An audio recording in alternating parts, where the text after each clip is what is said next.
invisible. Today, democracy can ebb away in communities whose citizens allow power to become concentrated in the hands of bosses. Yeah.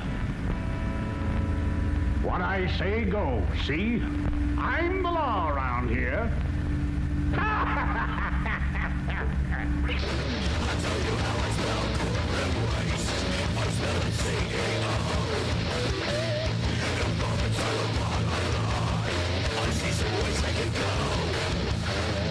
To see the C-suite, you're a company man.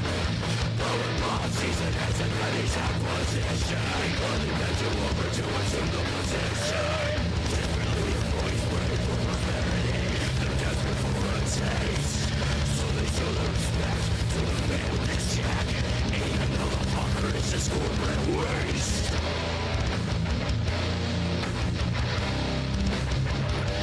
Corporate waste.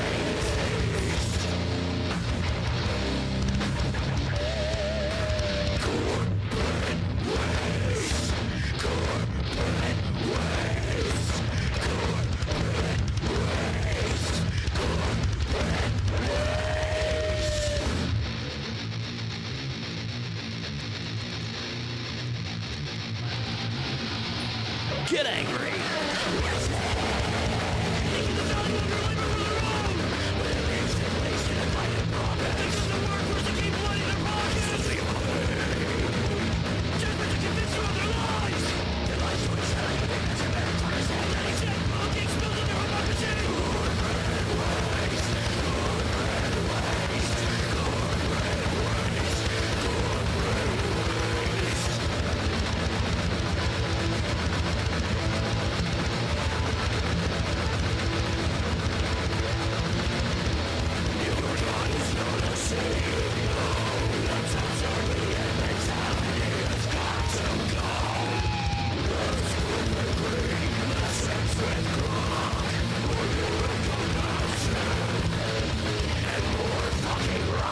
Let's save the talk. Can't we agree that capitalism is an economic system? A system for the production and distribution of things we Welcome, need everybody. and Let's want? get I won't riffy. agree to that. Let's Not get until riffy. you say Thank you something for coming about out. government, too. You know how we do it. There has to be We a riff. legal basis for And then any we get into economic the system news. to operate. Well, it's easy to see that you have different ideas of first. what capitalism is. Maybe we should talk about what it is not. It is not a system of strict governmental control and planning in which a dictator or board tells people what jobs they may hold and what goods they may listening? produce. And it's not a system of government ownership. Pay attention. Let me tell you about something. It shows that the basis of the capitalistic system is commodification of the good.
say last week's deportations included 3 American children, all U.S. citizens.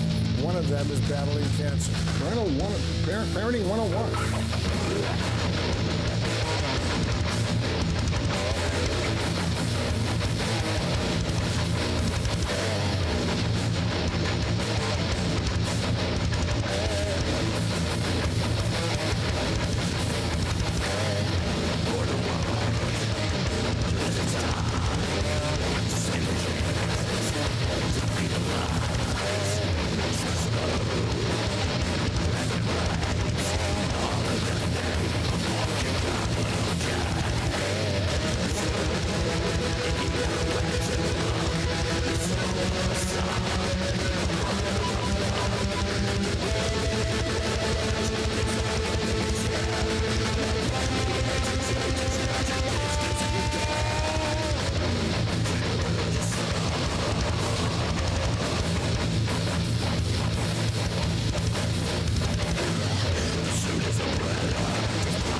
supposedly 28 times. I never went to the island, but Larry Summers, I hear, went there. He was the head of Harvard. I never had the privilege of going to his island.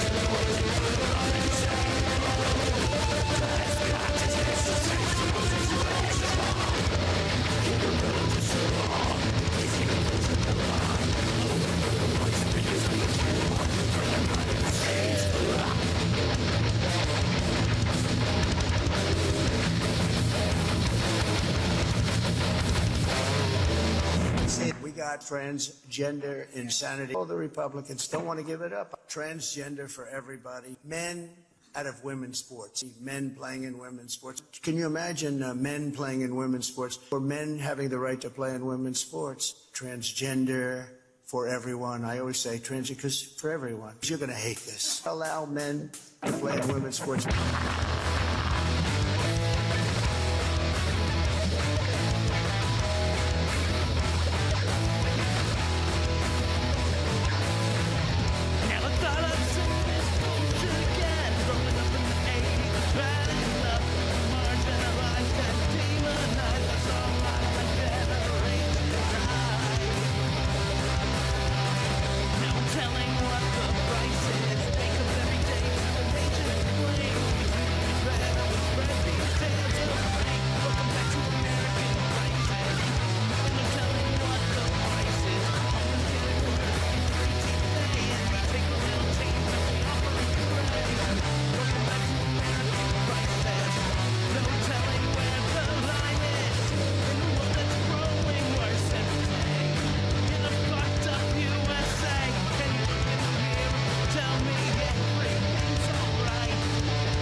I'd like to begin Bob Mold, everybody. a simple yet shocking fact.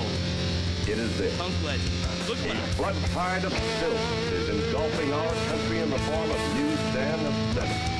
It is threatening to subvert an entire generation of our American children.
actually heard that there's a challenge going on with Mark here.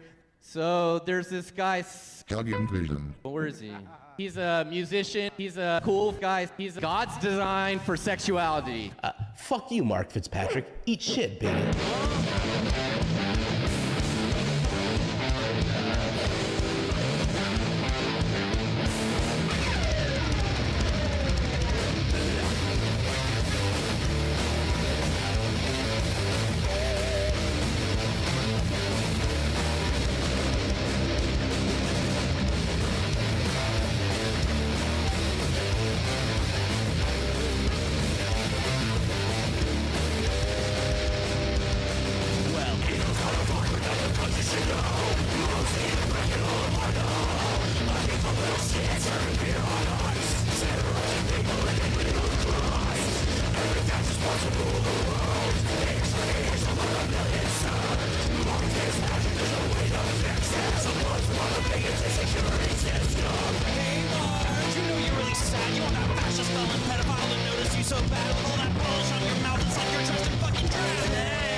All right, we'll be right back, everybody. We'll be right back. Don't go anywhere. Get a snack. You know, we always say get a snack, hydrate, do any of that shit. But don't go too far, because we'll be right back. It truly was the road. Oh, hi. I didn't see you there. It's me. I'm sorry. It's Hellion.Vision from the channel Hellion.Vision. Just wanted to let you know real quick that your style is bad. It's not good. It's really not good at all. But it's okay. I'm here to help. That's right. Designed by yours truly. It's time you got some clothes that rip as hard as you do, don't you think? Look at this fancy number right here. Look at this little number right here. Or how about this one? Yeah, you'd like to wear that, wouldn't you? Order this one, drape it over your nips, boom, it's Knit Miss. In all sincerity, I had a lot of fun designing these clothes. I want to do it a lot more, and it's a great way to support the channel. Oh, wait a minute, handsome viewer, I forgot to tell you. Channel members get discounts.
Well, oh shit. I did it. Now I really did it. Let me turn off that voice echo. That's a little too much, I think. Desert Storm 2 Electric Boogaloo is an holy shit. That's an incredible comment, Ajax.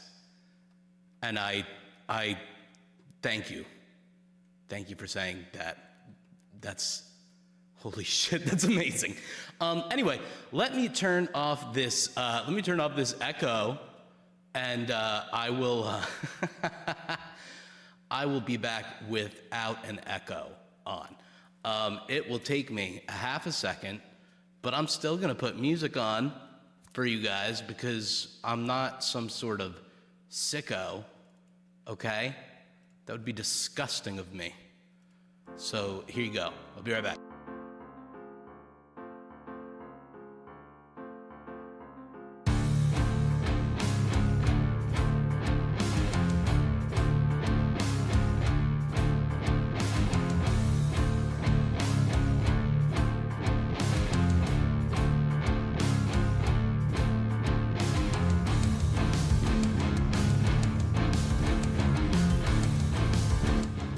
Welcome everybody, welcome back to the sweatiest stream on earth, but with good reason, for we riffed hard. We riffed so hard. I hope you have a tasty beverage. I have a pineapple mango ginger sparkling water beverage. You too should have a beverage to keep your insides as wet as they need to be. And that's all I'll say about that. Because I would bet that you do not have enough liquid in your system right now. That being said, what is up, everybody? Oh, William, welcome. Thank you for stopping by. We appreciate it. Ryder, Ajax, what's up, everybody? Oh my gosh. Everybody is popping. We love to see you all. Welcome. Big Jerry. Hell yeah. Welcome, everybody. Okay. Grand Theft Autobot. Welcome. Now, I want to know, did you theft those Autobots properly? I don't know what that means. Anyway, sorry. God, what am I doing? This is my first day on Earth or something? It's just faux pas after faux pas. But why don't we do the breakdown of what we've got on the schedule for tonight, gang? How about that, huh? How about I make like a non-dingus? Oh, Resident Evil 9. Oh, I wish I was playing that right now. God, no spoilers, no nothing. The only thing you can say is, oh, it's so good. It's so good right now. I hear it is a delight. Anyway, that being said, what we've got on the menu for this evening is... Oh, it's so good. Oh, my goodness. Oh, guys, I know. Oh, Trevor did the Grand Theft Autobotting? Then it was a bungled mission, but we ended up with the item. We ended up with the package. Man. We got another Forever War before we got GTA 6, huh? It would be fun. Oh yeah, Marimba is shaved at the moment. Come here, mister. Come here. Up. He is a handsome boy at the moment. Mwah, you're a good boy. Oh, Death Stranding 2? Oh, Ajax. Yeah, baby. Yeah, it's fun. If you like Death Stranding 1, Death Stranding 2 has a lot for you. If you didn't like Death Stranding 1, Death Stranding 2 has maybe a little bit more for you. Oh, Grant, you're at the hospital? Man, Will, we got best wishes for you. Drop those good vibes in the chat for Grand Theft, please. Send those positive vibes. And you know what? Tony is sick tonight. You know, and 80 memes is sick. There's some sickness going around. So make sure you drop. Oh, those hearts are nice. I was going to say the vomit emoji. Because sick, but like, that's not right. Send hearts. Oh, you're going home Wednesday? Fuck yeah. Fuck yeah, Grand Theft. What game? Oh, man. Grand Theft. What game do you want to see on Thursday? You let me know. I'll pop it in. Unless it's not Resident Evil 9, I don't have that. But if there's any other game, you let me know for game night. Anyway, all that being said, here's what we got on the agenda for this evening. Obviously, if you read the title, we got Pete Hegseth saying we're not in a forever war, but, you know, it's going to be a forever war. I don't think that's really just decided by being drunk and on stage and just saying it. But, you know, or being demented on stage and just saying it, you know. Oh, Cruelty Squad? Okay, Ajax. I'm gonna check that. I'm gonna check that. Writer, can I see you? Can you see me? Can I see you? On how would I? Oh yeah. Oh, I see you in the chat. Oh, is YouTube up to its antics? It probably doesn't like the things that I have to say. Anyway. Oh, I wonder if I could turn the... Hold on. Wait, can I turn off the auto mod thing? Jeez Louise. Is there a way to friggin' make that less?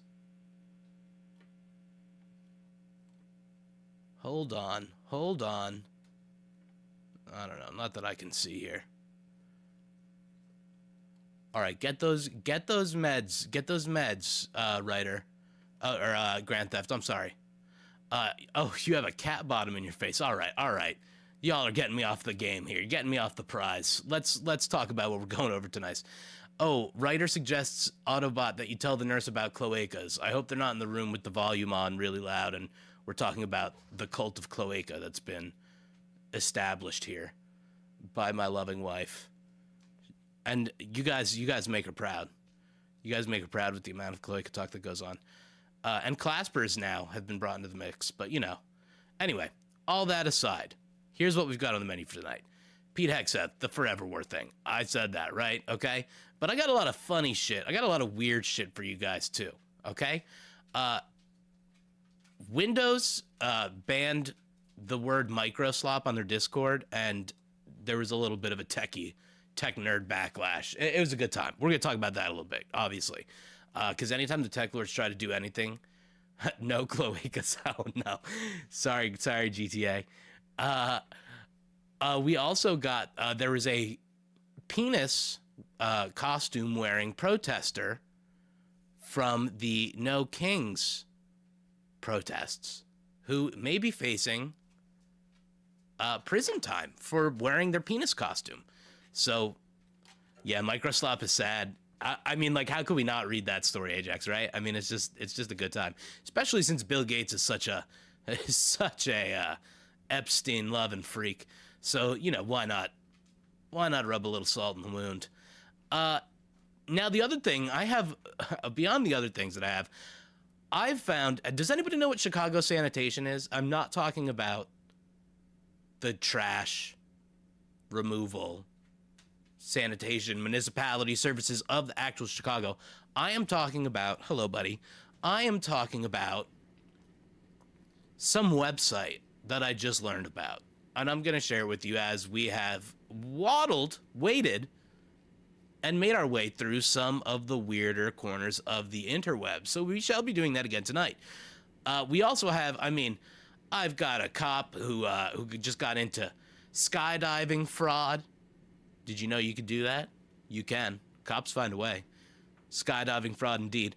The DOJ is going to investigate itself on the Epstein stuff, so we'll see what they said about that. But obviously, that's going to be crazy. I mean, not because in any other situation I wouldn't expect the DOJ to try to find something against someone, but this DOJ is the personal law services of Trump. And, I mean, that's just the way that is. Now, the other thing, yo, the Bill Gates sex talk in the chat is incredible. I'm neither micro nor soft. GTA, fantastic. Ajax, can you help me slip STD meds to my wife? Bill Gates, amazing. You guys are awesome for that. Also, guess what? You know, I know we never talk about like, poly market stuff. We never talk about that here, or how like wrong that could possibly go, or any of that kind of stuff. We never mention that. But maybe tonight we waddle, we wade, and we dive into it, and we talk about how Mr. Beast's editor just got busted for insider trading. We could do a little bit of that. Barron Trump also cannot serve in the military, so we're gonna just get our fingers uncrossed for any of that kind of stuff right now. I also have a camel controversy. We'll see if we get to that, but I don't want to ignore the camel controversy. All right, all that being said, that's what we've got on the agenda today. Let's pop off with Pete Hegseth talking about a forever war, or, this whole thing not being a forever war, even though, considering we were in one of those forever wars, we pretty much know exactly how that's going to turn out. Now, Pete Kegsbreath, indeed. Many people were saying he was drunk, speaking again, I'm not saying that. And I would never say things like that. But people have been saying it. Let it be known. Let it be known. All that being said, let's talk about how Kegs and Eggs Pete had a little bit. Doesn't he know only government workers are allowed to do insider trading? I know. It's really a shame. These Beast Boys are getting a little they're getting a little comfy with their crime now. Anyway, all that being said, Hegseth insists the Iran conflict is not endless, while warning more casualties are likely. So this is very just sloppy Joe, this whole thing. So obviously, by any other metric, and anybody else, like any sensible human's analysis, we are at war. But, Defense Secretary Pete Hegseth spoke Monday to widening concerns that the U.S.-Israeli strikes in Iran could spiral into a protracted regional conflict by declaring this, and this is what Pete said, this is not Iraq, this is not endless, even as he warned that more American casualties are likely in the weeks ahead.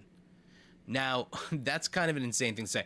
We've already seen casualties from Americans stationed abroad.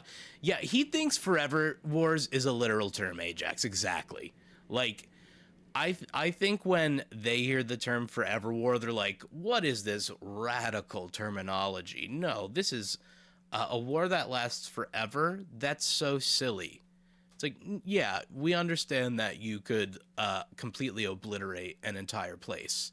And, considering that we're led by a demented old man and horny warhawks, horny for war, that is, drunk in terms of any other, regard. But it's just, I don't know what's to say about it. It's all fucked, guys. Holy shit. But while the Trump administration has cited Iran's nuclear, wow, I almost did George Bush. We're in the middle of this shit. While the Trump administration has cited Iran's nuclear ambitions as the chief concern to be addressed, officials increasingly are pointing to the threat from Iran's ballistic missiles as key reason to launch the attacks, as well as an opportunity to take out the government's leadership, and sense that negotiations around the nuclear program have stalled. Now, I don't even think, they were gonna... there's no way for them to even justify this, because, there was no threat, especially by their metric, considering they originally had obliterated Iran's nuclear capabilities. They at least told us that, right? But in order to start a war, they need Congress to agree to it, and they know they're not going to be able to do that. So I guess regional instability is good enough for them. And it will certainly be a war. This is not Iraq or Afghanistan. Iran is much bigger. So Trump said Monday that Iran's conventional missile program was growing rapidly and dramatically, and this posed a very clear, colossal threat to America and our forces stationed overseas. Hexet said at a separate press conference with General Dan Kane, chairman of the Joint Chiefs of Staff, that the operation had a decisive mission to eliminate the threat of Iranian ballistic missiles, destroy the country's navy, and ensure no nukes. Okay, so destroy the country's navy, eliminate the threat of ballistic missiles, and ensure no nukes. That sounds like war. I mean, how in the world do you eliminate the threat of Iranian ballistic missiles? Like, holy shit. Yeah, the good old WMD excuse. But, like, I don't even think they're leaning too hard on, like, well, they're leaning hard on it right now, but they're going to need to pivot to something else in the old excuse book. Because realistically, just going after ballistic missiles is kind of insane. Trump, Hexet, and Kane have not suggested any exit plan or offered signs that the conflict would end anytime soon, as the killing of Iranian Supreme Leader Ayatollah Ali Khamenei cast doubt on the future of the Islamic Republic and hurtled the region into broader instability. But the reality of that, too, is their military forces, I mean, they're retaliating. There seems to be some sort of stability in terms of at least the military hierarchy right now and their capability of striking back. Trump, they haven't suggested any exit plan in that regard. Kane said the biggest U.S. military buildup in the Middle East in decades would only grow because the commander in the region will receive additional forces even today. So they're already sending troops in. Quote, this is not a so-called regime change war, but the regime sure did change, and the world is better off for it, Hexet said. I honestly think they think they're clever with this shit. Like, they definitely think they're fucking doing something when they're saying, it wasn't a regime change war, but oopsie daisies, I guess the regime is changing. Trump, however, in the video statements released after the strikes began, urged the Iranian people to take back your country, which was an insane thing. If you haven't seen that video, it's kind of fucking apocalyptic. Like, it is so fucking bizarre.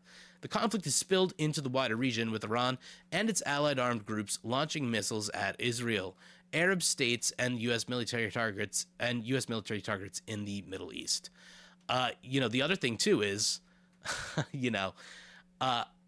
some people have been talking about, potentially BB having some sort of knowledge, or Trump being compromised since Epstein had connections with Israeli intelligence, very obviously.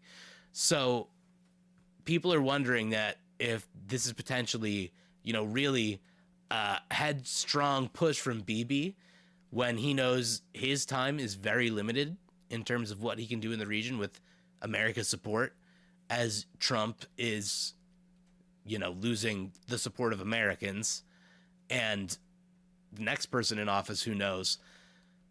Although I would say it's going to be very hard to actually sever the ties of America to Israel. That would be a huge, huge thing. And I don't know how that would happen, honestly. Anyway, all that being said, 6 American troops have already been killed, with Trump, Hexet, and Kane predicting more casualties. All were American Army soldiers and part of the same logistics unit in Kuwait, according to a U.S. official who's not authorized to comment publicly and spoke on condition of anonymity.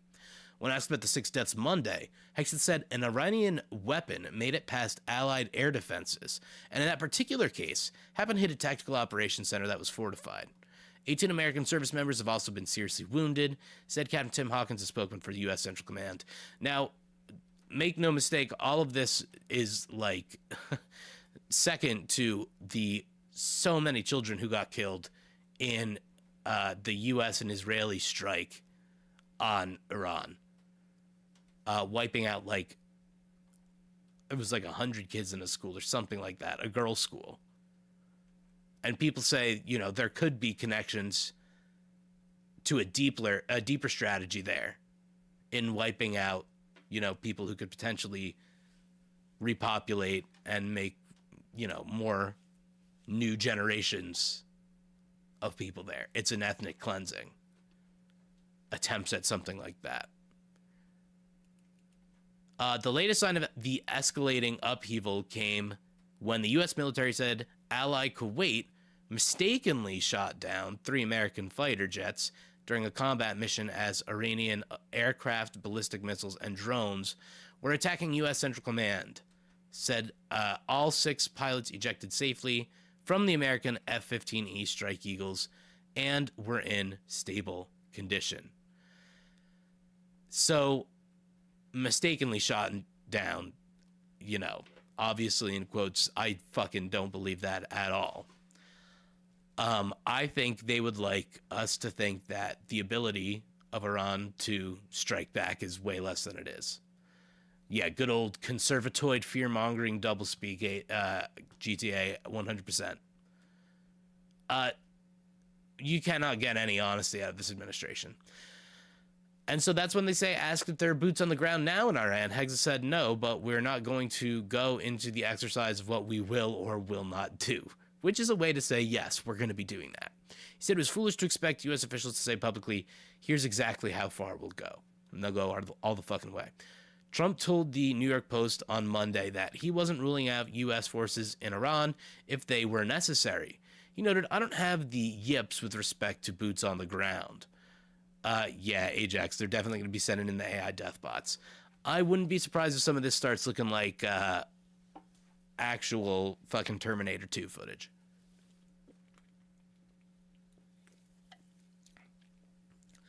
So, at the White House, Trump has officially said that the whole mission is expected to take 4 or 5 weeks, but they have the capability to go longer than that. It's not going to take 4 to 5 weeks. I mean, the region, why would it only take 4 to 5 weeks? This is going to be major military stuff that's going on right now. That's why they're doing it so sneaky to get around Congress. Secretary of State Marco Rubio told reporters at the Capitol that U.S. will do this as long as it takes to achieve its objectives, and warned that the hardest hits are yet to come from the U.S. military. So just absolutely insane. In a case for laying out the strikes, Hegseth did not point to any imminent nuclear threat from Iran and said that strikes by the U.S. and Israel last June obliterated their nuclear program to rubble. So this has many people asking, why the fuck then are we attacking them? So this is going to be something that, you know, I'll be very interested in the legal proceedings that are ahead of us. Like, yeah. We'll do this as long as necessary, but not a forever war. Exactly, Ajax. They're like, it literally won't be forever. Like, the planet will die. The sun will go out before, like, forever. So it's impossible for it to be a forever war. Dummy. Come on. So, like, I'm very interested in how they're going to justify all this, because I do think that there will be legal, you know, I mean, all of this is unprecedented in terms of the legality. In the terms of them bypassing Congress and all that. And it's going to change our global relations with people forever. Definitely not a very globalist move. Very strange for the peace president to be doing this. In laying out a case for the strikes, Hegseth did not point to any imminent nuclear threat. Instead, Hegseth pointed to threats from other weaponry that justified the operation. Iran was building powerful missiles and drones to create a conventional shield for their nuclear blackmail ambitions. So, this is just all about ambitions. I didn't know you could just do that for, this is like a thought crime thing. Oh, no words at all, guys. War will end or sun will go out, whichever comes first. Yeah, exactly, GTA. Like, come on, it can't last forever. The forever includes all of the universe, and that shit will keep going. Okay? Let's get heady with it. So basically, they're saying they might use weapons at some point to blackmail us or something in terms of what they want to do with their nuclear ambitions. So he added that our bases, our people, our allies, all in their crosshairs. Iran had a conventional gun to our head as they tried to lie their way to a nuclear bomb. Holy shit. Yeah, honestly, yeah, Ajax and GTA, I agree with you. It was warranted, and that's how I hear it when these people talk half the time. Instead, Hegseth, so he added Oh, Hex has said that during negotiations leading up to the attack, Iranian officials were stalling despite having every chance to make a peaceful and sensible deal, which is not how we heard about what was going on in the proceedings, because this is the thing, and this is why you can never trust this administration. Every time you ask them about how something's going, oh, it's going good. They're like, it's like a fucking teenager. Like, you like ask them about how their day is, and they're just like, oh, it's good. How is what'd you do at school? As good, just stuff. It was good. I don't know. So he also justified the operation by describing Iran's government as having started the conflict from its inception, declaring that for 47 years it has waged a savage one-sided war against America. I mean, it's insane to say that any war is one-sided against America. America has the biggest fucking military in the world, so how could you ever fucking say that? In a private briefing Sunday, Trump administration officials... Now, I think when they say waged a savage one-sided war against America, what they're really saying is, you know, Iran has been relatively independent from American intervention outside of certain things economically, you know, and they also, considering that they are in such a premium position with the Strait of Hormuz, where I think it's like 25% of the oil goes through, you know that Americans want to have a stronger chokehold on that. And also, as we mentioned in the Discord earlier, you cannot build Bibi Netanyahu's BB Cheeses and billionaire funplex without first demolishing Gaza and then gaining control of all the oil being controlled globally. Okay? South America is one thing, but we're gonna want to have to get that global. They got to get that global oil reach around through the Middle East as well, for BB Cheese's wacky, wild billionaire funhouse to be built. So that's what they're saying their justification is. And in a private briefing Sunday, Trump administration officials told Congress staffers that U.S. intelligence didn't even suggest that Iran was preparing to launch preemptive strike against the U.S. So this article's hilarious. Trump, a Republican, said the objective of the mission was to eliminate imminent threats from the Iranian regime. And senior Trump administration officials who were not authorized to comment publicly and spoke on the condition of anonymity told reporters Saturday that there were indicators that the Iranians could launch a preemptive attack. Oh, hell yeah, Tom. You went to a protest in Tucson today and it was very uplifting. Hell yeah, Tom. I love to hear that. I'm doing good, you know, for all the shit that's going on in the world. We're trying to keep it on the up and up around here. All right, we're talking about, Nutty Yahoo GTA, 100%. We are getting into right now, Pete Hegseth's justification for the forever war going on. But we've got some uplifting stuff today. We've got some goofs today as well. So hang tight, because we're going to be feeling nice towards the end of this bad Larry. So anyway, Kane on Monday referenced the use of cyber technology, saying the U.S. effectively disrupted communications and sensor networks that left the adversary without the ability to coordinate or respond effectively. Ah, man, the whole thing is a mess here. Here's all the boys. Ew, look at this picture. Why is he gripping? Why is he so grippy on that? I hate how grippy Hegseth is. Anyway, that's old Petey Pete. And the barf bunch, because boy howdy, they make me want to barf. Now, let's get that taste out of our mouths, shall we, gang? We don't want to make it all doom and gloom, as you know around here. So we want to go over some lighthearted stories as well. And by lighthearted, I mean kind of like kind of silly. If you're well, I don't even know how to fucking segue into this, but look. AI, everybody knows somebody who uses AI for something that they shouldn't be using it for, okay? And everybody knows someone at work who uses it.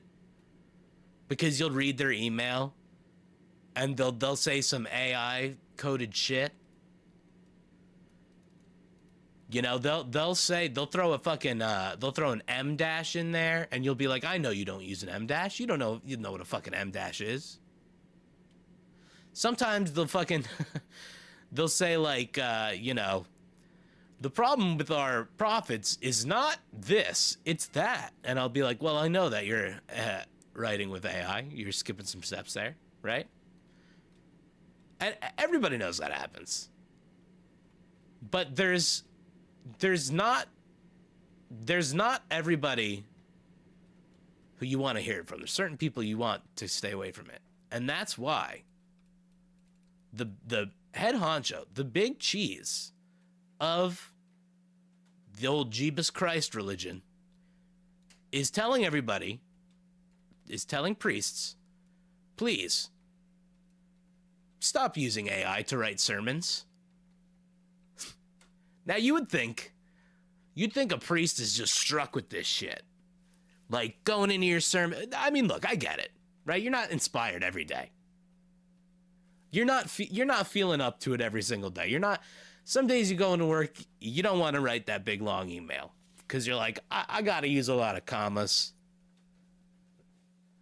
All that being said, I feel like as a priest, you'd get all right at sort of winging it maybe a little bit at some point. Yo, the Bible was written by AI, GTA. I love that. No, I 100% agree with you. Like, they're like, God built, holy shit, yo, I'm thinking of the Bible written in AI, and it's like, God started the world in 7 days. It wasn't sheer determination. It was hard work and grit. God, M dash, the true originator, I don't even know. I can't even write a great AI of what the Bible would be. But I think it's amazing. I like that theory, and I agree with it 100%. Anyway, this, I mean, he's the Pope. I don't really get, he looks like a Melvin to me. He looks a little dorky. Is that mean to say about the Pope? If he was anyone else, I'd be fine. He looks like a CPA. Certified priestly accountant. I have no idea. All that being said, Pope Leo urged people to avoid, quote, words that offend and or hurt our neighbors. Did you AI generate that, Pope Leo? Man, I feel like it's easy to be the Pope. I don't know. Thank you, Big Jerry. I appreciate that. I feel like it's easy to be the Pope. Like, right? Like, that is pretty... Isn't that just common sense? Isn't that one of those things that's just self-evident? Yeah, avoid words that offend or hurt our neighbor.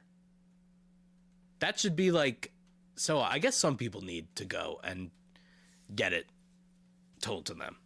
I get it. I get it. All that being said, Pope Leo... Chicago native. The Irish Star is just a publication that covers some of these stories that I find get in between the toes, in between the cracks. Sometimes are a little like lesser known. Like this, like future President Barron Trump fans think they know when Trump's son will run. Okay. Now, that being said, Pope Leo, X1V, is a Chicago native, a Bears fan, as it were.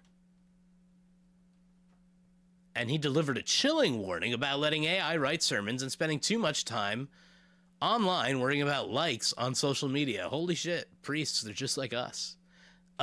Quote, to give a true homily is to share faith, Pope Leo XIV said, adding that artificial intelligence, quote, will never be able to share faith.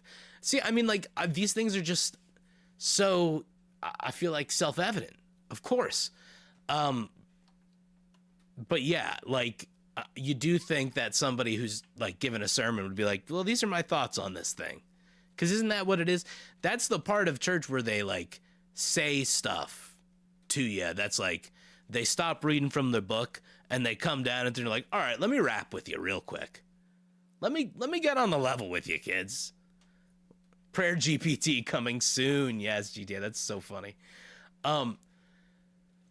So he asked the clergy to resist the temptation to prepare homilies with artificial intelligence, adding, quote, like all the muscles in the body, if we do not use them, if we do not move them, they die. The brain needs to be used, so our intelligence must also be exercised a little so as not to lose this capacity, Leo said in a closed-door meeting, later published by Vatican News. I just think it's such an easy job. I don't know, man. Am I judging this too harshly? I feel like this is a really easy job. He's just like, guys, stop using your fucking phone so much. Okay? Go out there and do a little bit of prayer shit. You priests. Holy moly.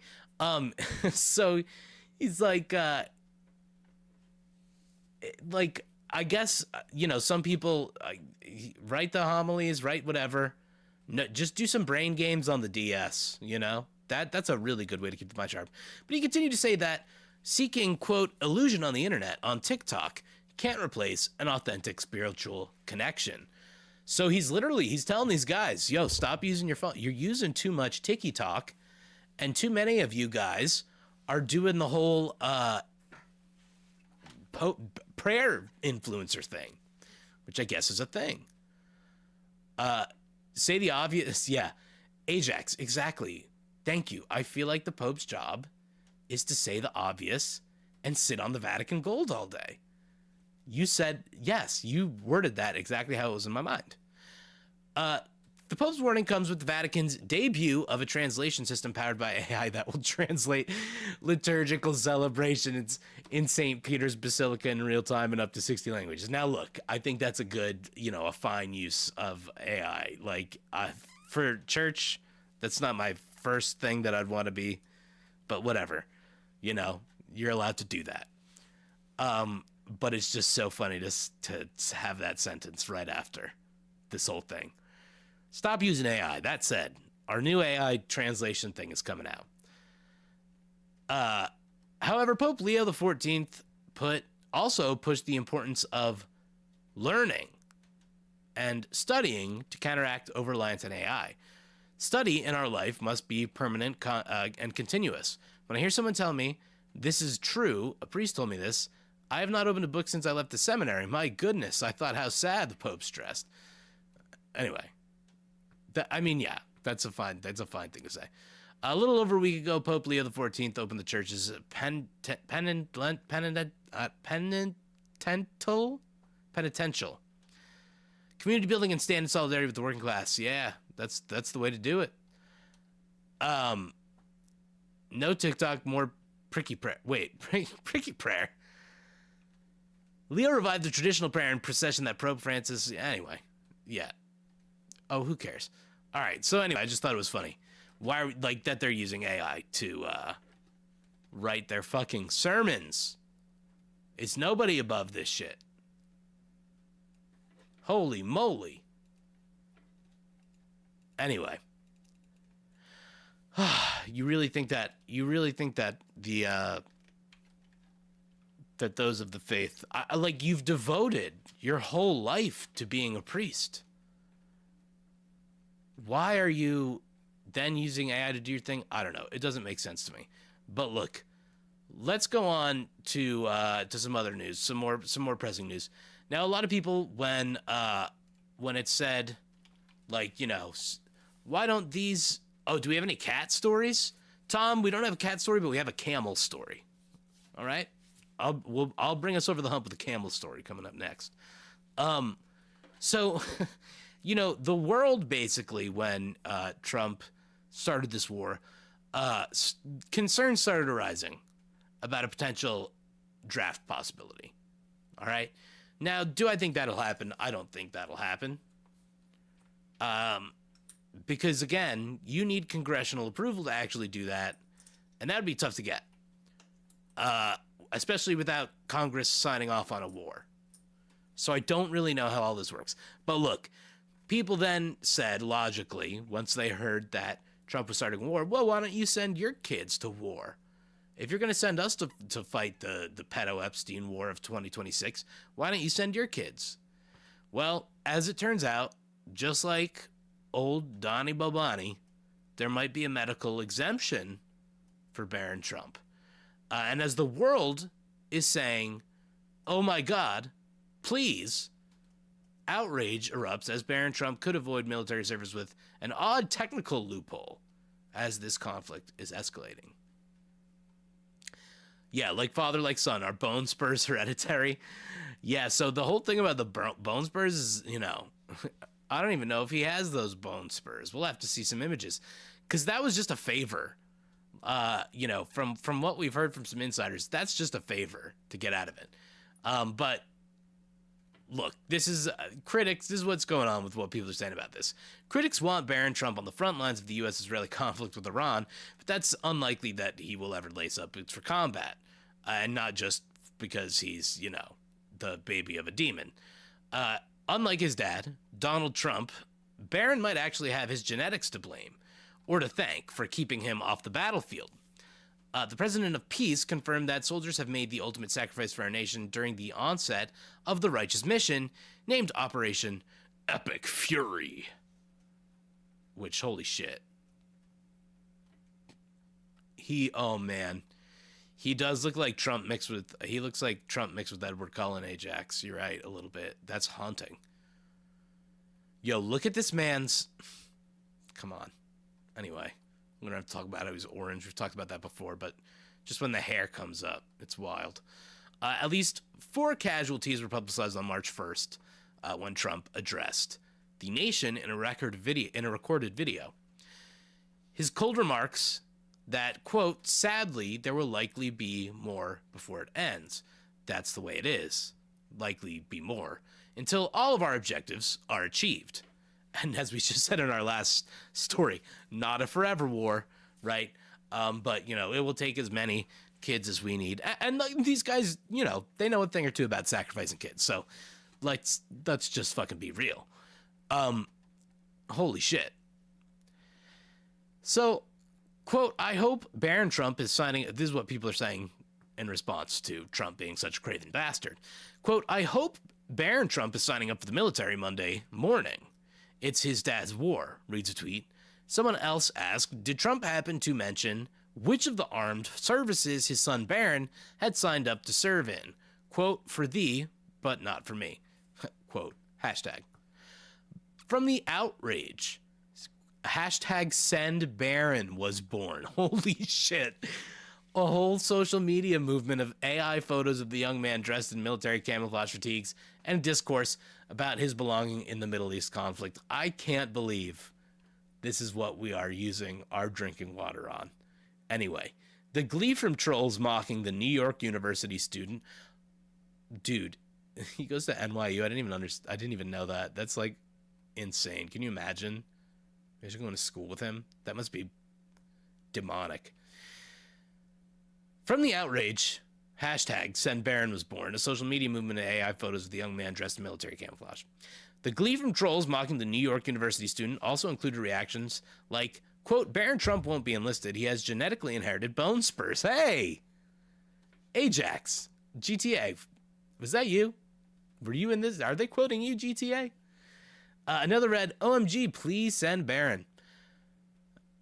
This is from an account called South Today. They're growing calls in the United States for President Trump to send his son Barron to war. Since it started, now there's lots of AI photos of Barron in military uniform. Holy shit, man. This family looks just insane. The commander-in-chief dodged the draft during the Vietnam War 5 times. 4 by using his pending education at the University of Pennsylvania as an excuse. And then finally, when podiatrist Dr. Larry Bronstein, who was acquainted with the family, declared him unfit for service due to bone spurs in both feet.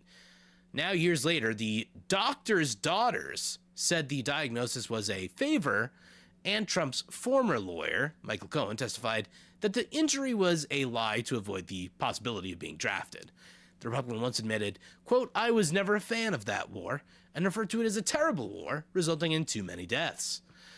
Now, others researched the strict enlistment requirements and realized that at 6'9", Barron Trump is indeed 1 inch too tall for the draft cutoff. Yes, 6'8" is the cutoff for the draft, I'm assuming, for the size of the uniform or some shit like that. I have no idea.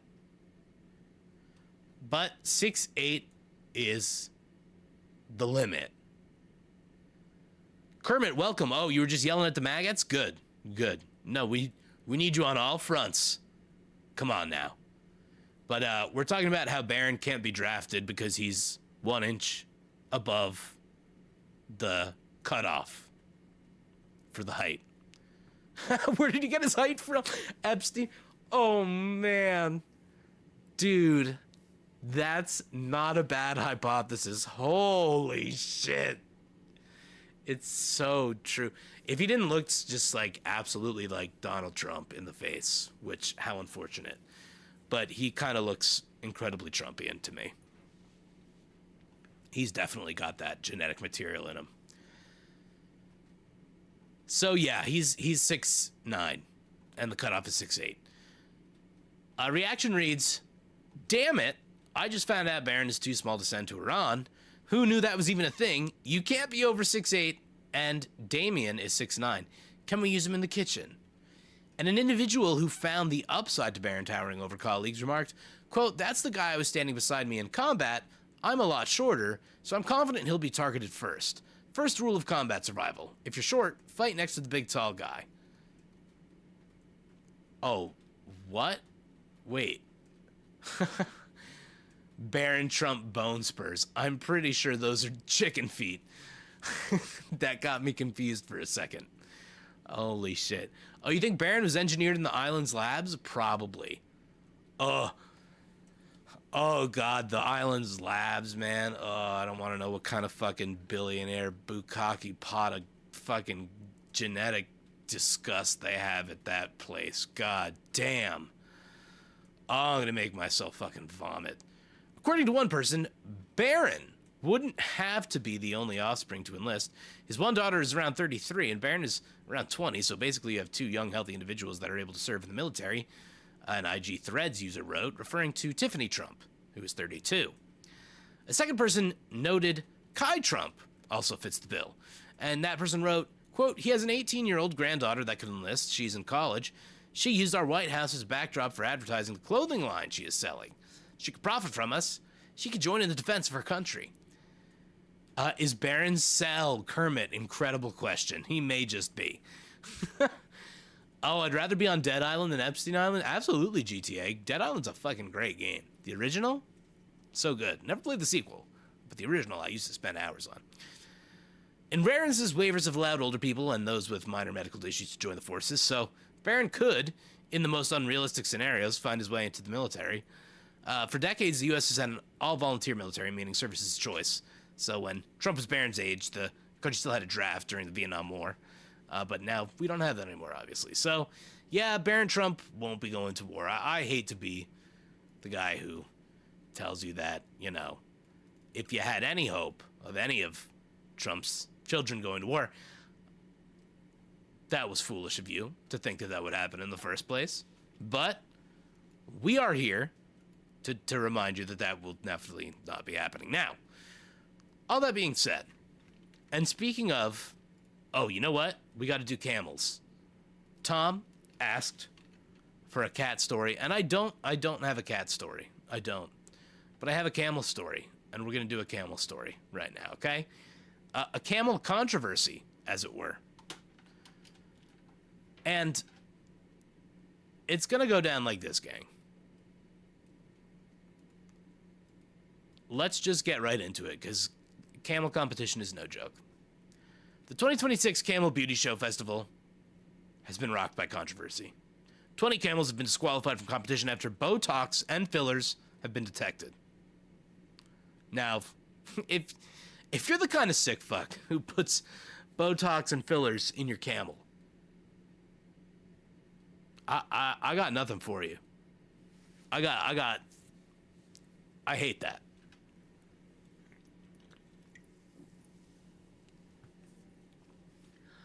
Oh, GTA.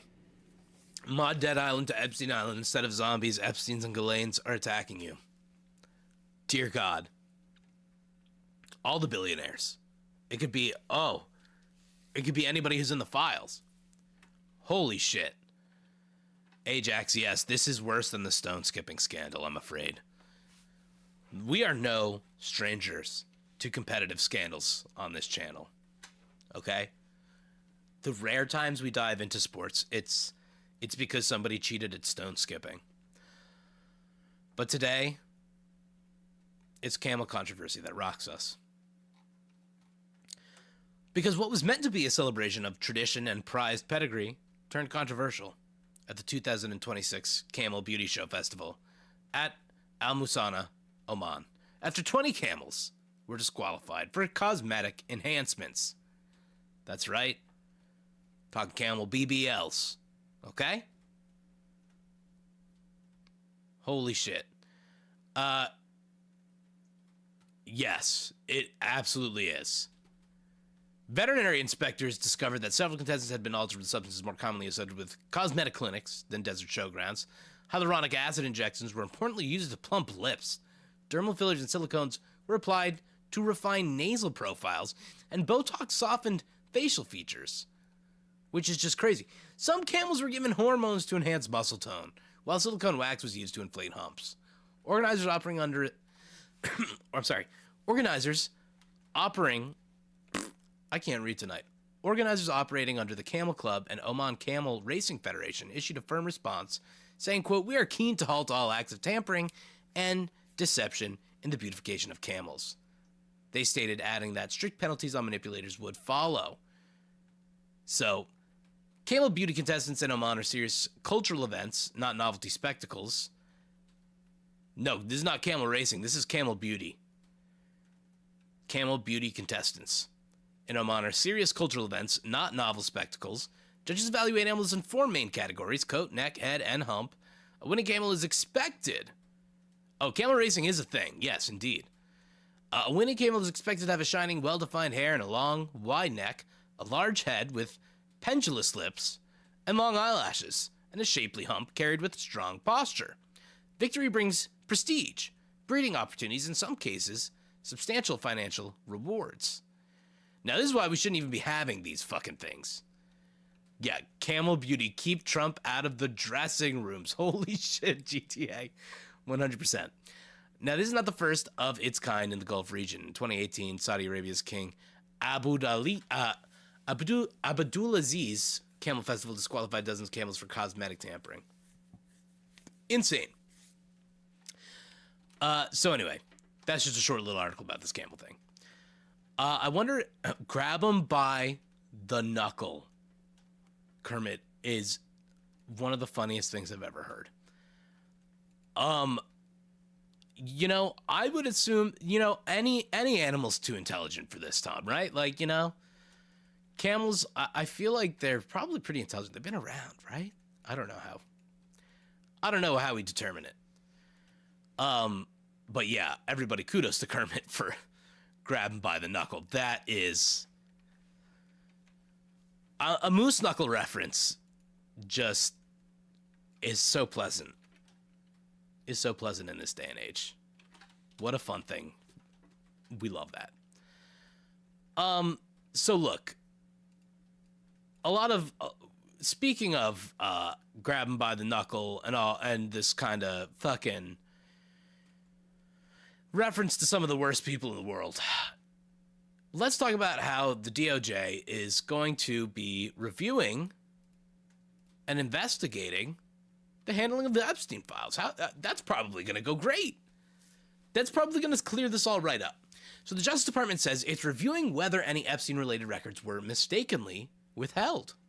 Wow, that's so great that they're going to be looking into that. I have a feeling I know what their answer is going to be. But let's take a look. So, The Justice Department says it's looking into whether. The Justice Department says it's looking. Yeah, let's get a little vid going here. Into whether the Justice Department says it's looking into whether it improperly withheld documents from the Jeffrey Epstein files. The announcement comes after several news organizations reported that records involving uncorroborated accusations made by women against President Donald Trump were not among those released to the public.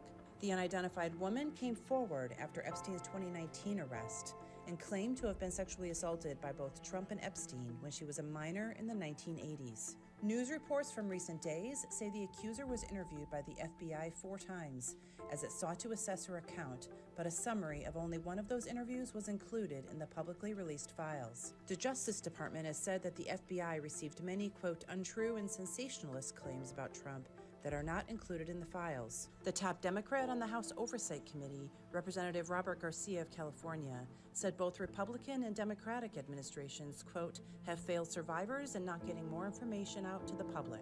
Democrats this week took women who survived Epstein's abuse as their guests to Trump's State of the Union address. All right. So, holy shit. The DOJ says it's going to be investigating itself into this. And this has basically been discovered. Whoa, Trump and the tent stake thing? I think I did hear about that, the Ajax. Something with a, I don't want to say it, but like, something with the butt, right? It's something like that. Holy moly. I remember hearing something about that. I haven't spelunked into...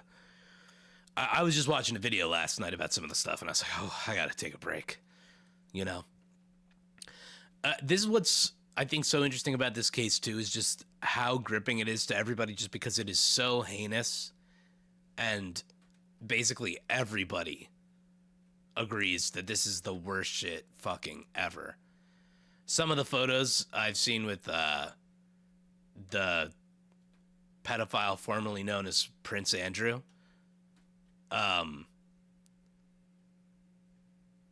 are fucking haunting. With like a little kid sitting next to him. Oh, fucking literally gives me chills. Fucking gross.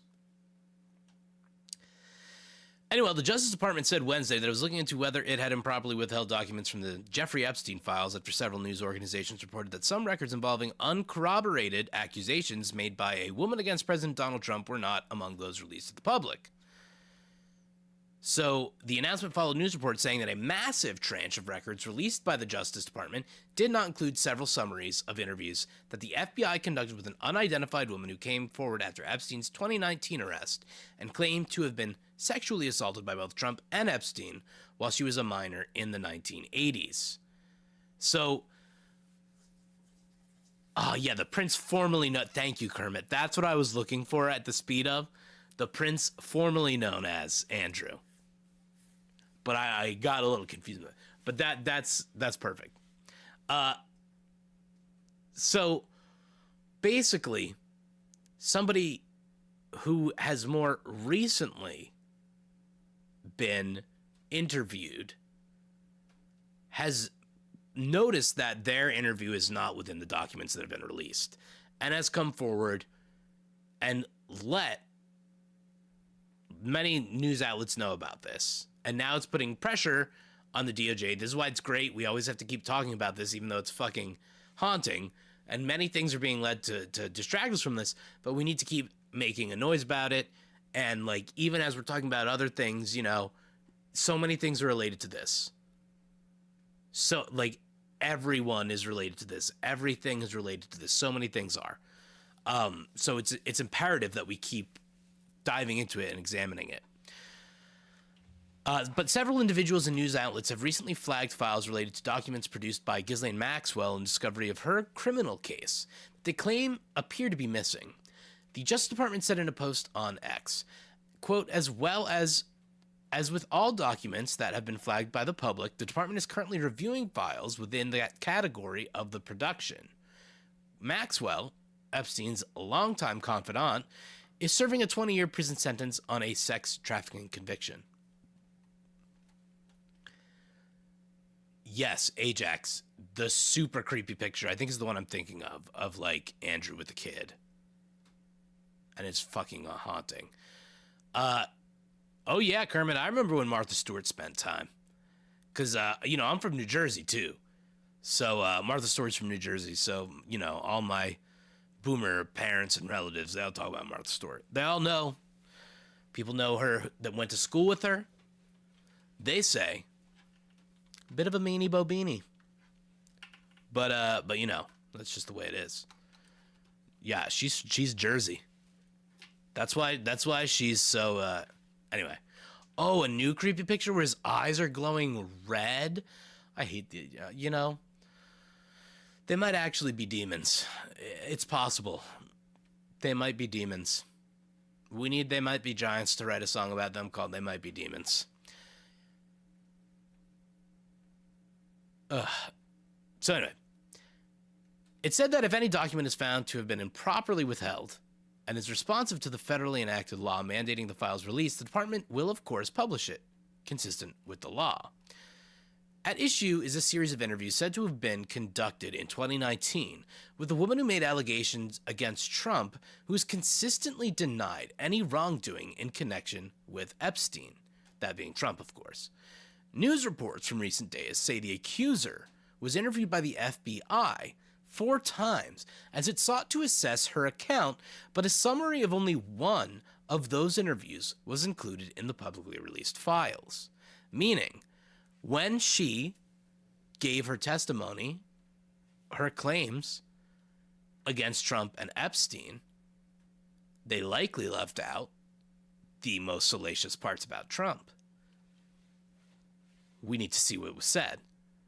The missing records were earlier reported by the journalist Roger Solenberger on Substack and NPR, and have since been documented by other news organizations, including the New York Times, MS Now, and CNN. Representative Robert Garcia, the top Democrat on the House Oversight Committee, said in a statement that Democrats on the panel would investigate the withheld records.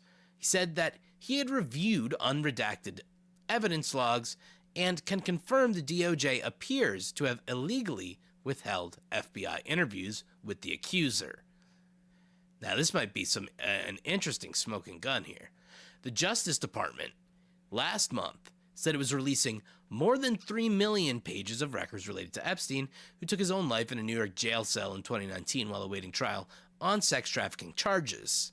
The department said at the time that, though it was attempting to be transparent, it was also entitled to withhold records that exposed potential abuse victims, were duplicates, or protected by legal privileges, or related to an ongoing criminal investigation.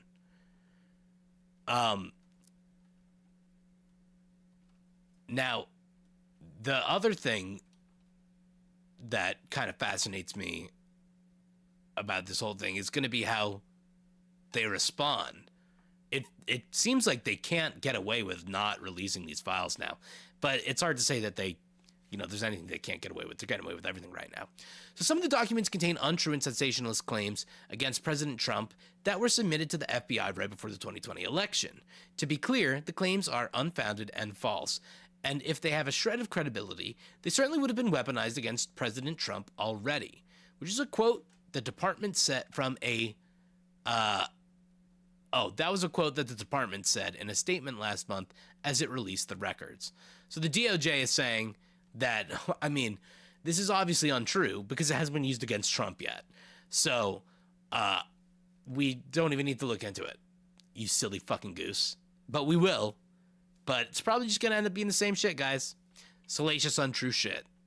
The redaction process was quickly revealed to have been flawed, with the department withdrawing some materials identified by victims or their lawyers, along with a substantial number of documents identified independently by the government.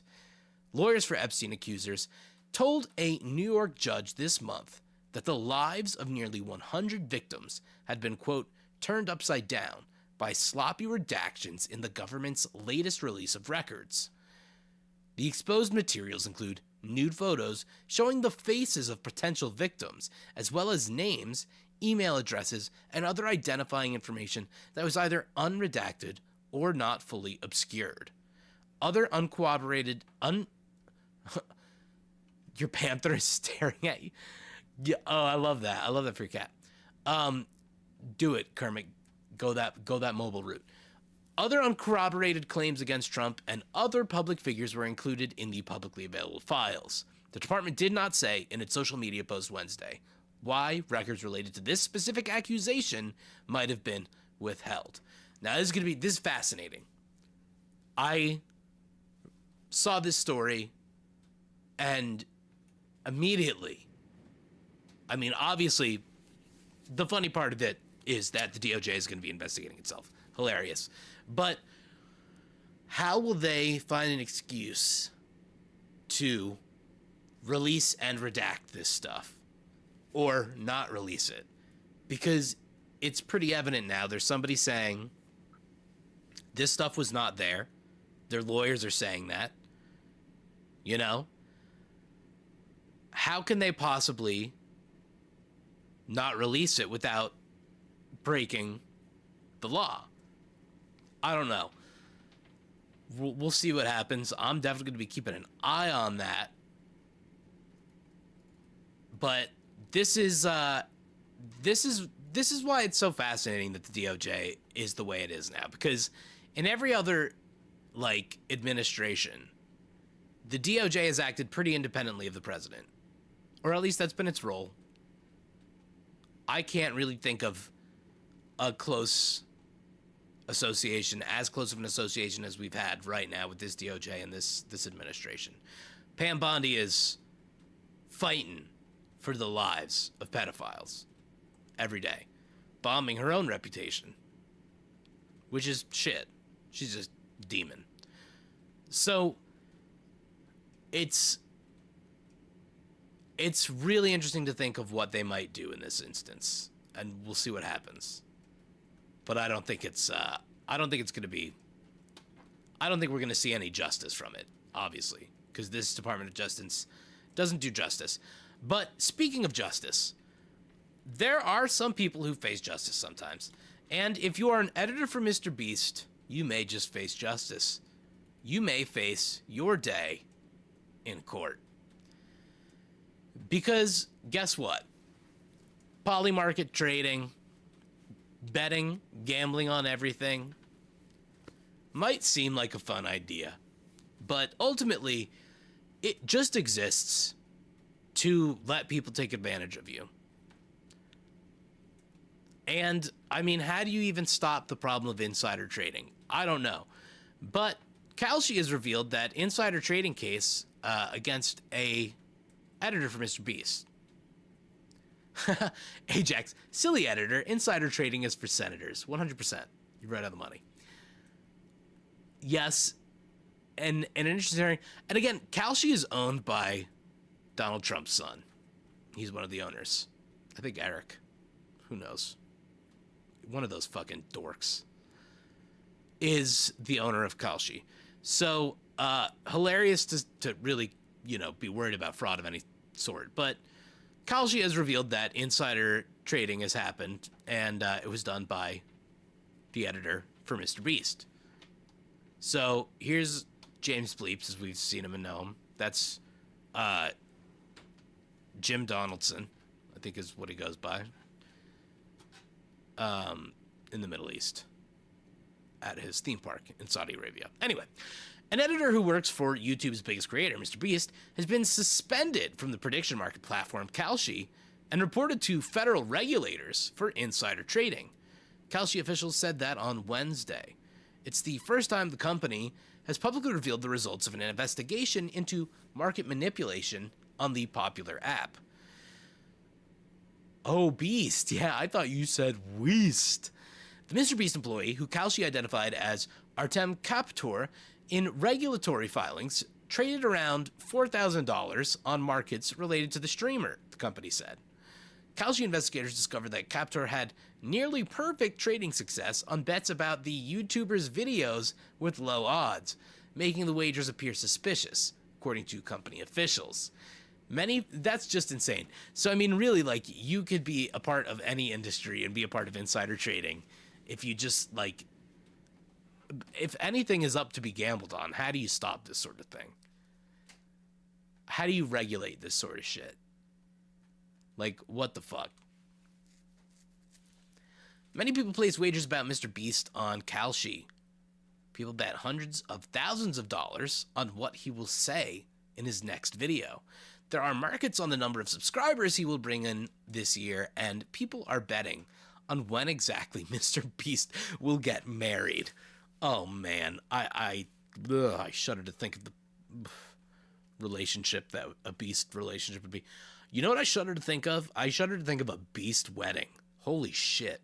Have you ever thought about Mr. Beast's wedding? I've never thought about that. It'll be the tackiest shit on earth. Wow. It's going to be like that neon blue and pink shit. God. The wedding, the chapel thing, like the thing above them would just be like the Beast logo. That's like somebody eating them. Anyway. Kalshi investigators say Captor was using proximity to the streamer as a way of trying to make some quick cash. Using confidential information to manipulate markets is prohibited by Kalshi's rules and could violate federal law. Quote, we investigated and found that the trader was employed as an editor for the streamer's show and likely had access to material non-public information connected to his trading. Robert Denault, the company's head, said Robert Denault, the head of the company's enforcement. Kalshi said the company froze the account in question, so Captor was not able to withdraw any profits. He was fined $20,000 and suspended from the platform for 2 years. Kalshi also said the case was reported to regulators at the Commodity Futures Trading Commission, or CFTC, which oversees prediction markets like Kalshi. This is so fascinating. Yes. Oh, what's up, Blizzard? Welcome. Oh, you're just in time to hear about Mr. Beast's editor being accused of insider trading from Kalshi. So, you just woke up at the perfect time. So, yeah. This guy who is Mr. Beast's editor was basically betting on what was going to happen in Beast videos.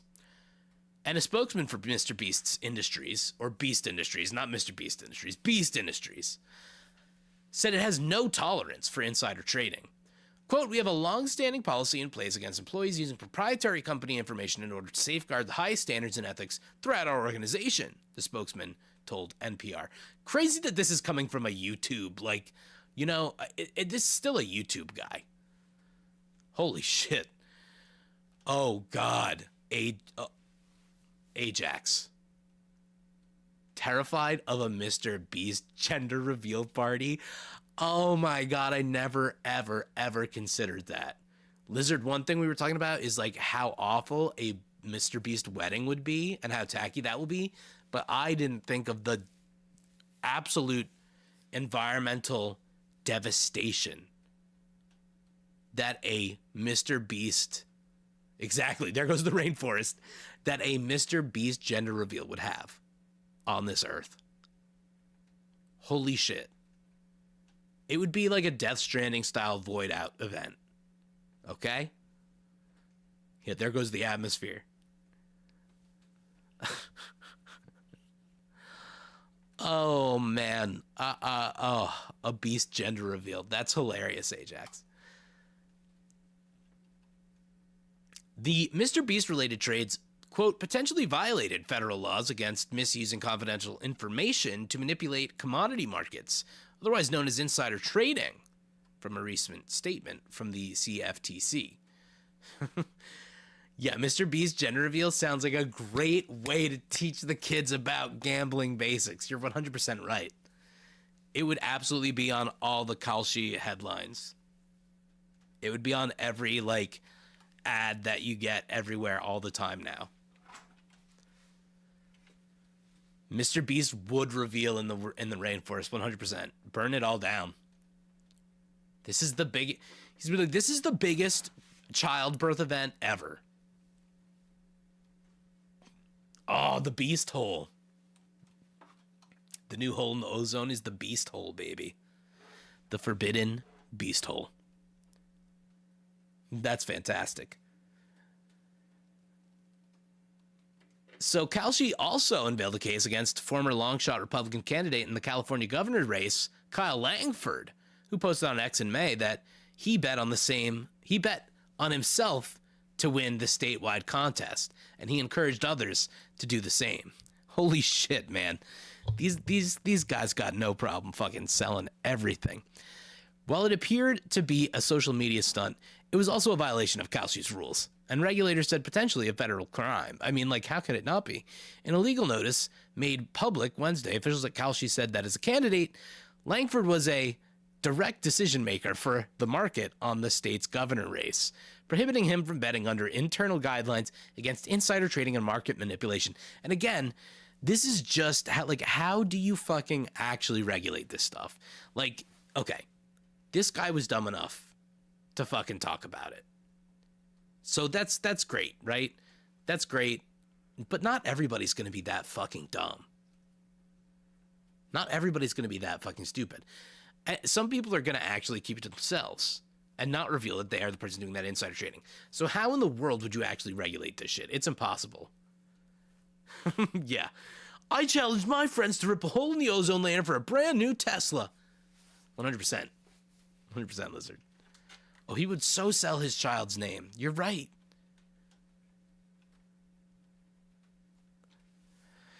Oh, this shit is going to ruin the goddamn world.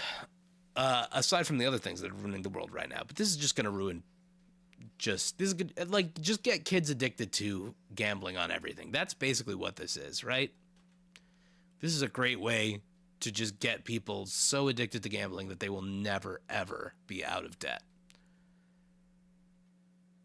Kalshi blamed Langford for 5 years from its platform and handed him a $2,200 fine. As a candidate in a race, you can, and probably should, follow and use Kalshi's market forecast, but you should not trade on it, Kalshi's Denault said. That's fucking hilarious. These ghouls always take that opportunity for a plug. Langford did not return a request for comment. Imagine trademarking Lil B's name before he can, 100%. I mean, Lil Beast is going to be the perfect mascot for Mr. Beast's finance app for kids.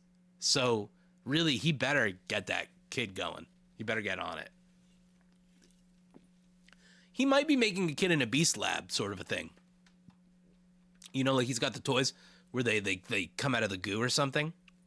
You know?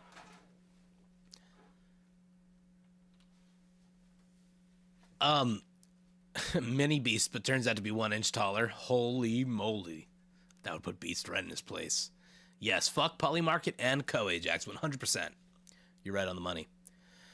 So online prediction market platforms such as Polymarket and Kalshi have seen a huge surge in popularity during Trump's second term, and that might be because, you know, Eric Trump again owns Kalshi. All these dudes are fucking felonious and absolutely doing insider trading on Kalshi and all that shit all the time. You think Trump doesn't have some money in there or some shit? Come on. So this shit surged. People can place bets on these platforms on wide-ranging issues such as what words people say at events and the outcome of elections or how much snow fall. Anything. We all know how the fuck that shit works. The explosive growth of the industry is in part driven by the use of what observers many consider a legal loophole, which the Trump administration supports. Instead of falling under the purview of state gambling laws, prediction markets are regulated in a more obscure way as a type of futures contract overseen by the CFTC, which typically regulates bets on the future production of things like soybeans, corn, and crude oil. The Biden administration fought prediction market apps from listing most types of contracts. It argued that there was little public interest value in most of them, not to mention that they invite speculators to manipulate markets through insider trading. Like, holy shit, I'm going to say I agree with you on that, Biden administration. Trump officials, however, have broken down barriers to allow the industry to thrive, dropping multiple federal investigations into the industry and vowing to battle states that have sued Kalshi for allegedly operating as nothing more than an unlicensed gambling operation. Again, literally a familial relationship in the ownership of Kalshi. You'd nearly deleted Ajax. You'd nearly deleted PayPal when it pushed get $100 on your first bet ad. But yeah, I mean, it's in every app we use. If you get an ad in your app, it's there. It's in like the fucking food apps and shit. It's in like Grubhub and shit like that. Stuff that like kids use, you know? it's right up in their face. They want you hooked from an early age. Until recently, regulators had allowed a few dozen markets a year for futures trading. Now there are more than 200,000 active prediction markets. And the burgeoning and controversial industry has run headlong into global affairs. In January, a trader made $400,000 in profit on Polymarket by placing a successful bet on the capture of the Venezuelan leader, Nicolas Maduro, before there was any public indication that that would happen. Earlier this month, Israeli authorities arrested several people and charged 2 on suspicion of using classified information to place bets about upcoming military operations in Iran on Polymarket. Again, there's just no fucking way to control or regulate the actual information that gets out on there, or the things that get bet on. Insider trading on Polymarket and Kalshi is prohibited by each platform's rules and is illegal under federal law, but experts say each company's internal systems can only catch so much insider activity, which can take place by word of mouth or other means outside of prediction market apps. Still, Kalshi says in the past year, it has opened 200 investigations into insider trading, 12 of which are still ongoing. So they'll look into it themselves. No need for us to be suspicious about it.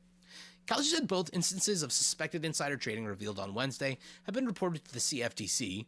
The company said the fines paid by the 2 traders will be donated to a nonprofit that provides consumer education about derivatives market. No system is perfect. No financial exchange is immune from one. Oh, this is a quote from Kalshi's Ghoul. No system is perfect. No financial exchange is immune from bad actors, and not stock exchange, not banks, not prediction markets, said Kalshi Stenal. We're committed to deterring and finding the bad actors, manipulators, and those who willingly cheat. Now, all that is great to say. I don't believe it for a fucking second. But there's really no way to tell who's doing insider trading unless they're stupid enough to reveal it themselves. Thankfully, there's some people who will do that. But this whole thing should not exist. It does not serve anybody except rich people who own. They could do the insider trading. It's not for the peasants. Okay? So, Mr. Beast video editor, you got snagged on this one because you were flying a little too close to the sun. You were playing in the billionaires pool. And that's not for us. Okay? So that's the story of Beeps. Mr. Beeps.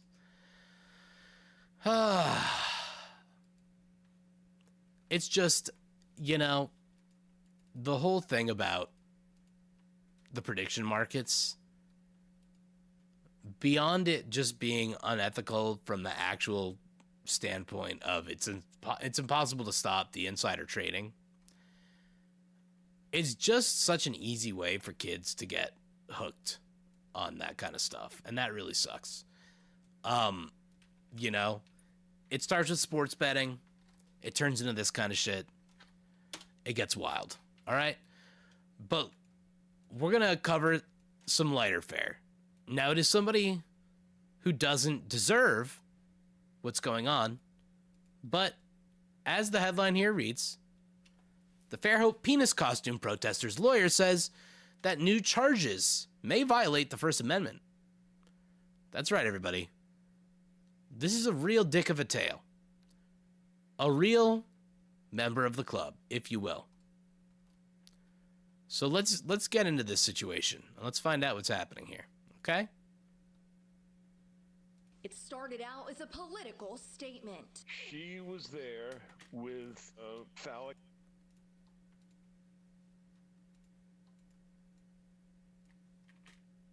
All right, here we go, gang.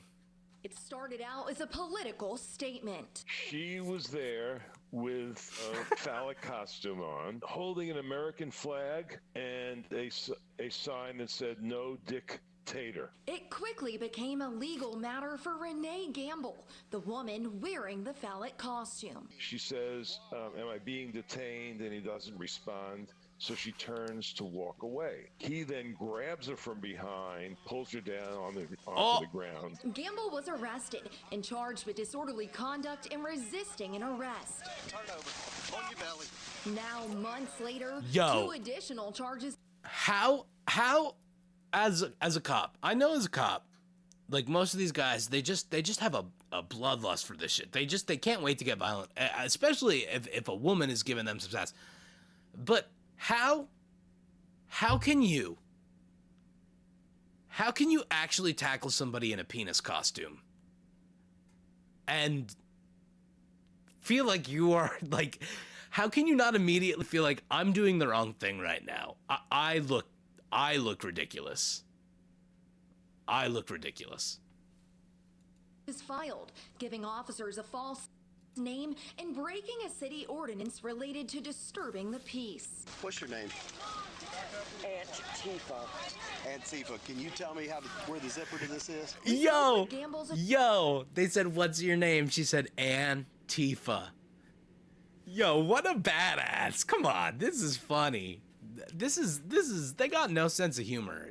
Can we arrest them for having no sense of humor? Attorney who says he's prepared to defend his client in court. The whole point of the costume and the sign was, making the political point about the threat of a dictator. Even people that disagree with her politics say that she had a right to do what she did. No, of I'm course. not trying to violate your freedom of speech. I'm trying to preserve a town that has values. Gamble's attorney says this case centers on... Ew. It's not about your freedom of speech. I'm trying to preserve a town that has values. Fuck you. You don't get to decide. You don't get to decide what value is legal or illegal. You're allowed to wear a dick costume. You're allowed to do that. And dictator is funny. Constitutionally protected political speech and believes his client is not at fault. It's not so much her as the I love this lawyer. I love his look. Constitution that's on trial. If it's offensive to one person, I don't know if that means it's sufficiently offensive to be offensive to the community. And Gamble will soon get her day in court. Yeah, I'm sure it was more offensive to the community to see, like, a woman in their community be tackled by an officer for no reason. The trial set for Wednesday, March 4th. Oh yeah, look at this lady. She's like 60, 70 years old or some shit, right? She's pretty old. Like, she ain't hurting anybody. She's a granny. Come on. Fairhope Taylor Boyson, WKRG News 5. Yo, wild. Hands off the penises. We got an update at 6:40 p.m. tonight. All right, this is breaking stuff. No, it's not breaking stuff. But it's breaking enough. Scattered across the floor. Hey, get out of here. Get out of here. I don't want to hear that right now. So the legal battle continues for a woman arrested in Fairhope for wearing a controversial costume at a No Kings protest in October. So months after her initial arrest, Renea Gamble is now facing 2 additional charges in relation to the October incident. She was there with this phallic costume on, holding the American flag and a sign that said "No Dictator," Gamble's attorney, David Gespis, said. Fairhope police body camera footage showed the interaction between Gamble and an officer. She says, "Am I being detained?" And he doesn't respond, so she turns to walk away. Gespis explained. He then grabs her from behind, pulls her down to the ground. Yeah, it's like insane. Like, use your fucking words, dude. Don't just see a big, like, giant ding-dong out there and go, "Oh, I gotta tackle that. I gotta tackle that right now." Yeah, fucking shout out our homie, Aunt Tifa. If you know, then you know. Aunt Tifa is a real one. Antifa here is another quality one.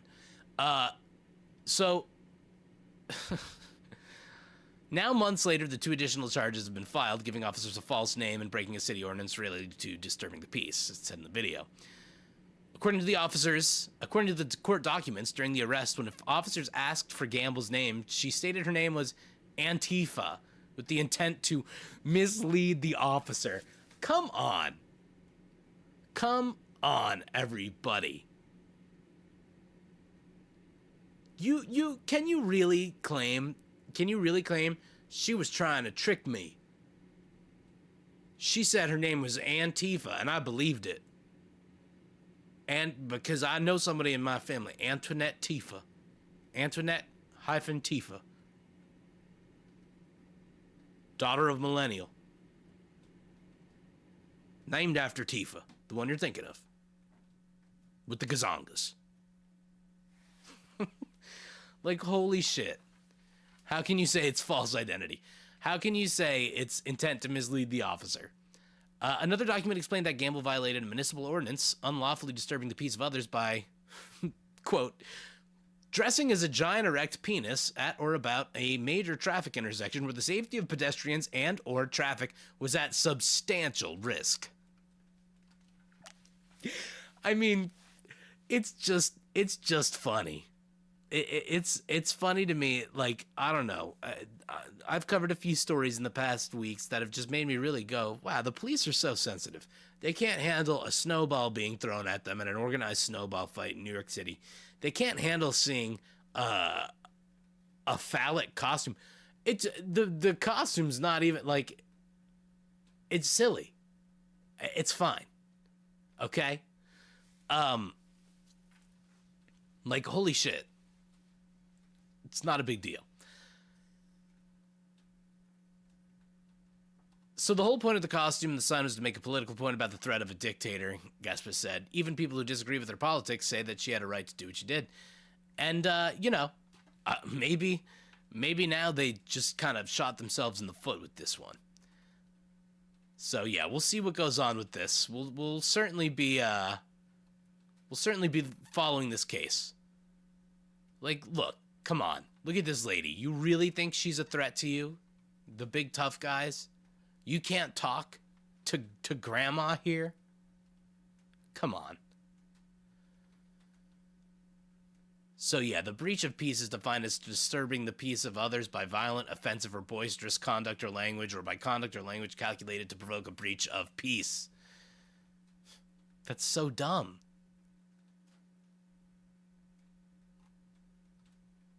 So anyway, they say the charges are bogus. We'll see what happens. Oh, and it's gotten national attention. It was on the Late Show with Colbert, whatever. So let's see what happens on this one. I don't think she's gonna get charged. Come on. How can you actually charge someone with that? There's no way. There's no way, especially once the country's watching you.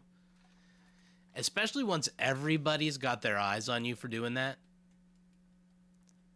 There's just no way that's gonna happen. Now, here's we'll do a little Schoiden fraud, but not even, because, man, I don't know how many times we have to say it, but it bears repeating over and over again. Fascism comes for everybody. And just because you think you're part of the in group doesn't mean you actually are. Okay? Fascism will come for you eventually. It comes for everybody. And I know the in group rules seem like you follow them, but eventually there will be a rule that you don't follow. And there will be consequences for that. And unfortunately, the consequences fucking suck. So a Canadian man in ICE custody says he thought agents were only focusing on criminals and murderers. Okay? So this, I feel like, is a way of him saying that basically, of course, I thought ICE was basically just going to focus on brown people. I did not think they would get a white guy like me. But let's dive into this story here. Right now, the South Texas ICE Processing Center is home for Canadian Curtis Wright. None of it's been enjoyable. The separation from my family has been miserable. The 39-year-old father of 3 has been separated from his children and his fiancée for close to 4 months, an ordeal his family members describe as devastating. Our whole world has been flipped upside down. Like, I had this perfect life with this amazing man, and then all of a sudden he's just gone. I really do have a hard time sleeping because it just keeps going over in my mind over and over again. Wright is a U.S. These people seem like they got money, too. He was born in Edmonton, went on to earn a business degree, and works in oil and gas. He has been living in federal custody for... That's the other thing. Honestly, I think that these people probably didn't think it would happen to them because they got money. That's the other part. But look, yeah, Tuesday. Welcome. And I didn't think the leopards were going to eat my face. Exactly. This is a leopards eat face moment, 100%. For close to 4 months after being flagged at the airport returning from a business trip in Mexico. The issue, say Wright's parents who spend their summers in British Columbia, a minor drug possession conviction when Curtis was in high school. They went into the computer and found a misdemeanor that he had been charged with 22 years ago. That was in early November. Since then, the family describes never-ending delays while Wright navigates conditions he calls abysmal. The food is horrendous. It's something I don't think my dog would take a second sniff at. I don't drink water from here without boiling it first. So it's finding ways to not stay sick. Going without for 2 days on one bottle of water and a frozen waffle, having to sleep on a floor with no sleeping bags. They call it the ice box. Wright's family believes poor treatment is intentional. The worse they make it, the more likely they're going to say, well, if I have to stay in here and fight this for 90 more days, or I can self-deport and get out of here, well, I'm going to self-deport and get out of here.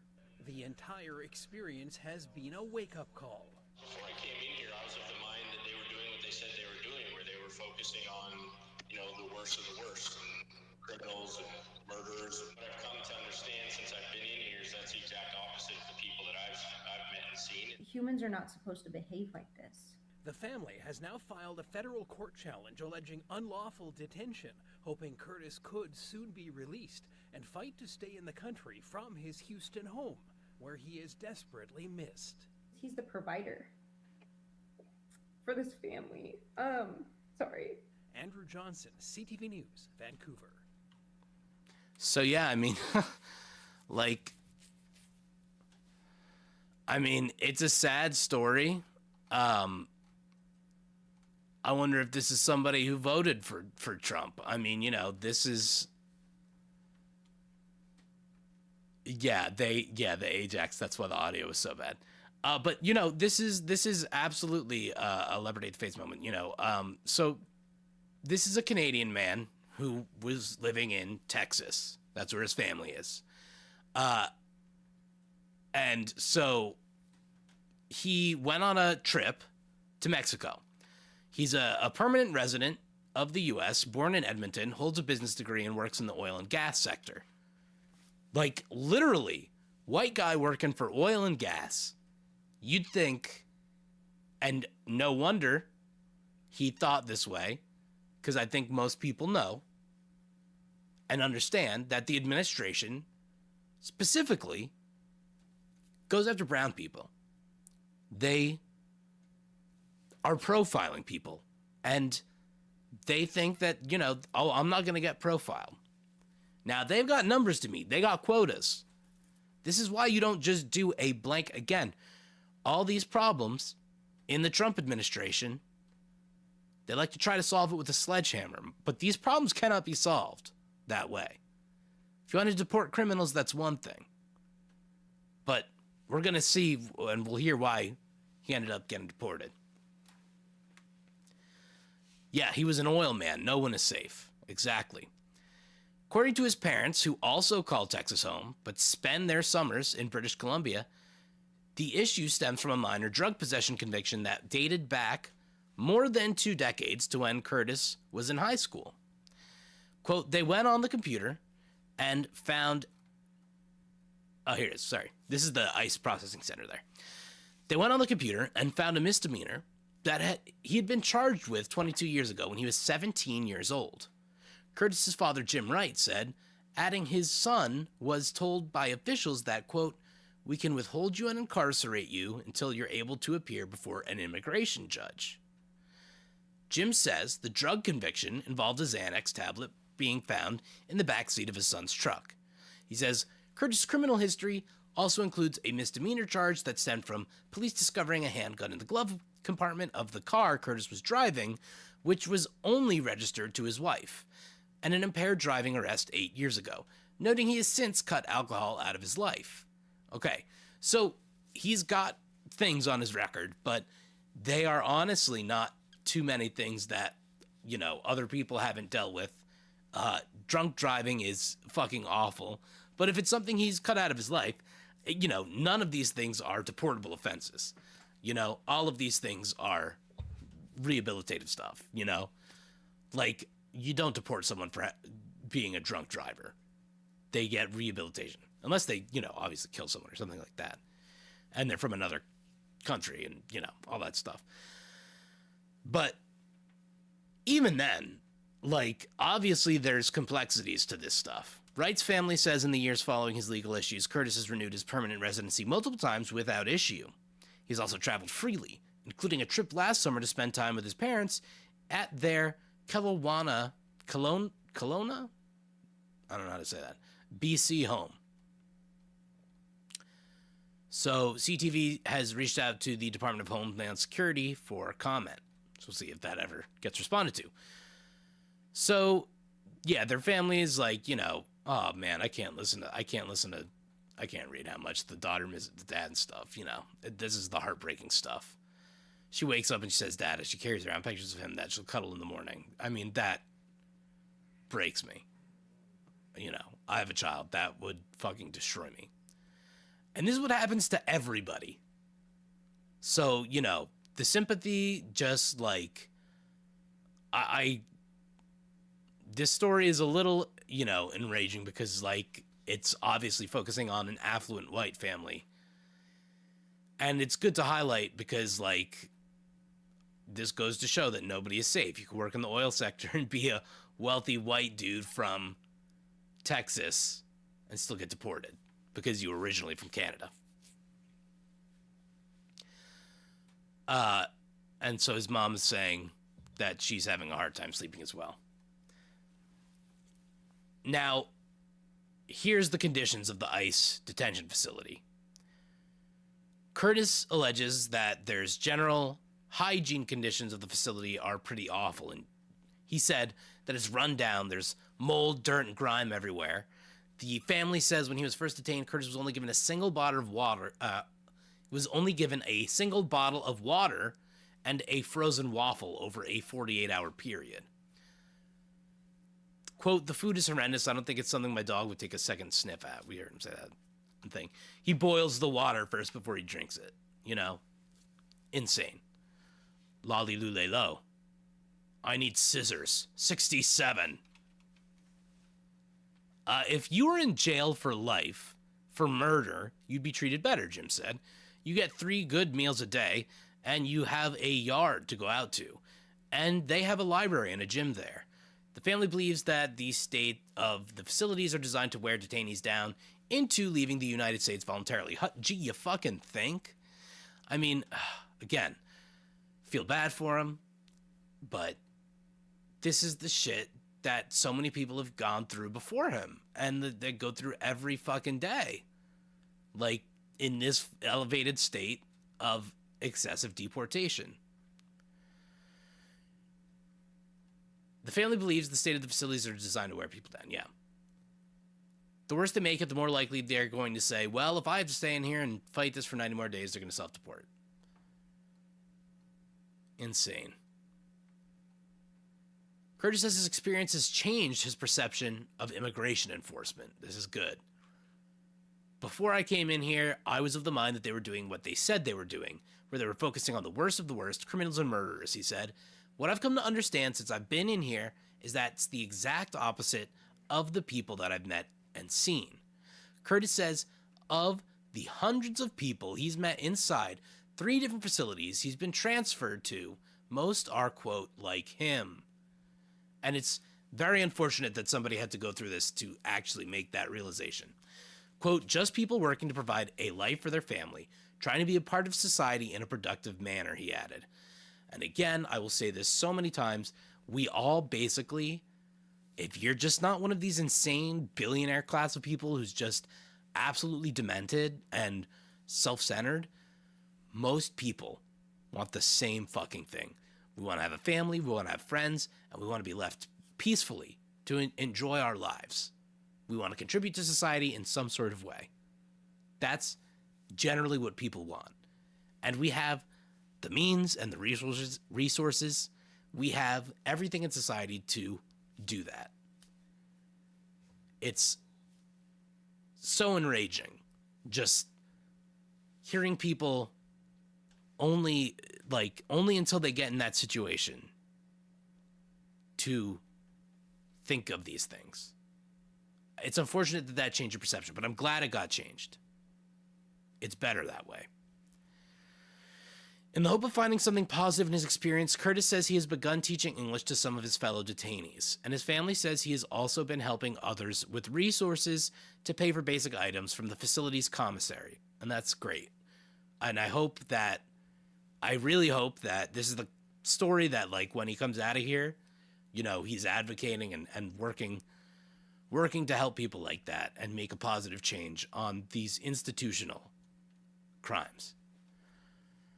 U.S. federal court challenge has been filed. The family has now filed a U.S. federal court challenge, known as a habeas corpus, alleging unlawful detention that violates Curtis' U.S. constitutional rights.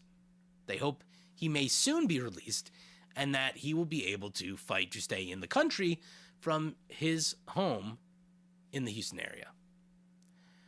They have also launched a GoFundMe to help Curtis and some of the other detainees he is passing his days within U.S. federal custody. Quote, humans are not supposed to behave like this, said Thompson, questioning the detention tactics of ICE. It's baffling to me, and it's affecting not only Curtis, but so many others around him. He's a scholar of a man. He really is. So, yeah, hopefully he's not like, I was the one mistake the ICE overlords made. It doesn't sound like he's like that. Honestly, like, it sounds like this has rocked this family to the core.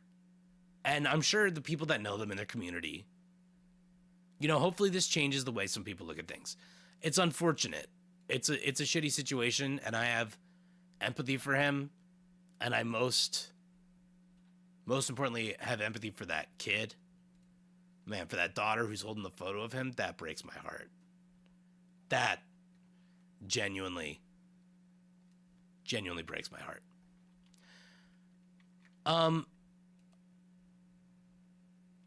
Yeah, it sounds like he realized how bad it is. I'm hoping he did. Oh, the weapon contracts ICE has now? I haven't seen that. Yeah, I mean, that's how Trump's finding his private army there. That's it right there. You know? Ay caramba. Like, okay, so look, let's round this night off with skydiving fraud, shall we? Let's talk about a cop getting in a little bit of skydiving fraud. Officer finding There's ain't nothing but funniness, goodness there. Am I right? Actually, we'll probably do two. Oh, you know what? Actually, we'll do this real quick. And then we'll actually end it off with the Chicago Sanitation Department. LAPD officer charged with insurance fraud for allegedly skydiving on disability leave. Why are you doing that, buddy? Let's see. Let's learn. An LA police officer finding himself on the wrong side of the law, charged with felony insurance fraud. Prosecutors say. Hey. An LA police officer finding himself on the wrong side of the law, charged with felony insurance fraud after he was spotted skydiving while on disability leave. The district attorney said busted. Christopher Carnahan of Norwalk was claiming to be temporarily totally disabled at the time after injuring his elbow on duty, and the skydiving apparently wasn't a one-time thing. Prosecutors say Carnahan completed many skydives and also worked out in a fitness center. He's being held now on $100,000 bail. If he's convicted, he faces up to 6 years behind bars. Fraud.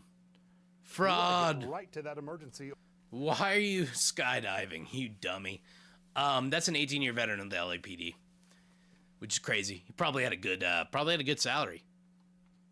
What the fuck, man? Anyway, dumb shit.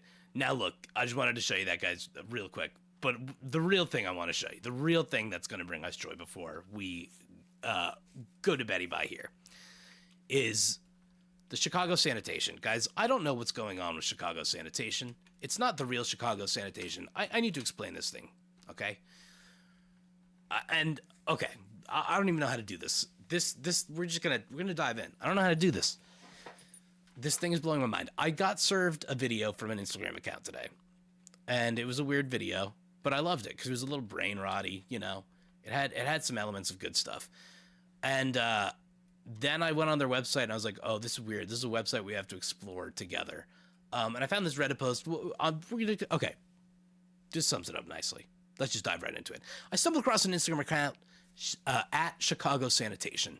It's a fake account impersonating the Chicago Streets and Sanitation Department.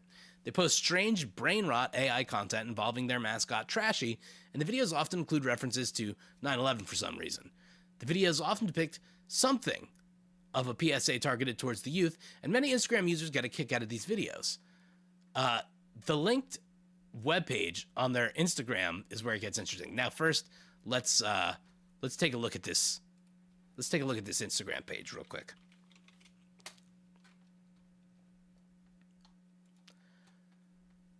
Because it's fascinating.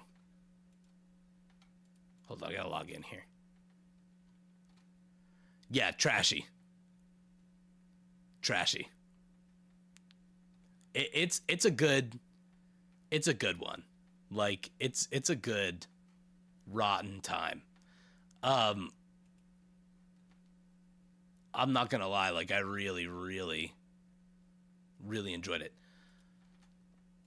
Okay.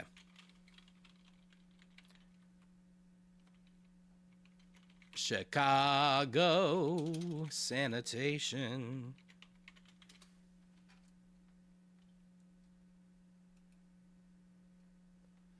Okay, so this right here is their Instagram. Looks like an Instagram. This is the video I was served today. Oh man. Gotta restart it with the volume. Hold on. And I gotta lower it because it's ear blasting right now. So, why are we going to war with Iran anyway? Why should I support foreign wars? 9/11, democracy is the freedom of independence. Post 9/11 counterinsurgency in the world order. Post Soviet Union global police of human rights and. So, why are we going to war with Iran anyway?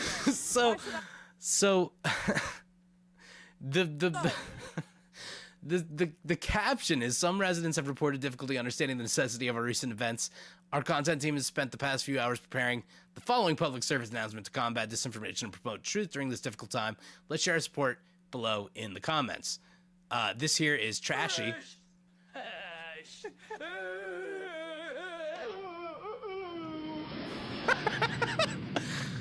Oh my god.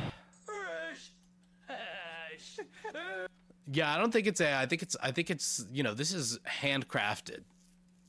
I hate this country, and I love not tying my shoes and littering. Let's do some duster. It'll make you high as a kite. No, I'm not interested. Abusing computer duster is not only bad for you, it's illegal. See you later. Guys, I love this. This is the best. Yo, your broke ass still ain't got a Hellcat? Where your degree at? Baby mama say your credit score trash? Serve your country, white boy. All pros aiding through braiding report to the selective service board. We gonna put you on game in basic, give you soul food MRE, and blow your ears out on the range. Iran is like, yo, your broke ass. Yo, oh my god. So yeah. I just wanted to say, you look cute when you support the army. Alright, Mr. Teacher, want me to defend the USA? Well, listen up, since I got a lot to say. Freedom and democracy, not bedlam and autocracy. The way you talk makes you seem like a Nazi. The call of freedom is heard around the world. It's up to America, let freedom flag unfurl. From Baghdad to Kabul, Hanoi to Berlin. The U.S. Army has stacked a lot of wins, like Captain Price ran to the Call of Duty. Uncle Sam's never off the clock like King Von. We'll take him to old block. Let's go! Let's go! The call of freedom is heard around the world. It's up to America, let freedom flag unfurl. The federal government gets too much hate. If you really look it up, it's people like Andrew Tate. The Federal Reserve is like crypto NFT. The CIA's like Tony Stark. Young men and women like you give us our spark. We protect the USA from enemies foreign and domestic. Oh! The call of freedom is heard around the world. It's up to America. It's, why is it so good?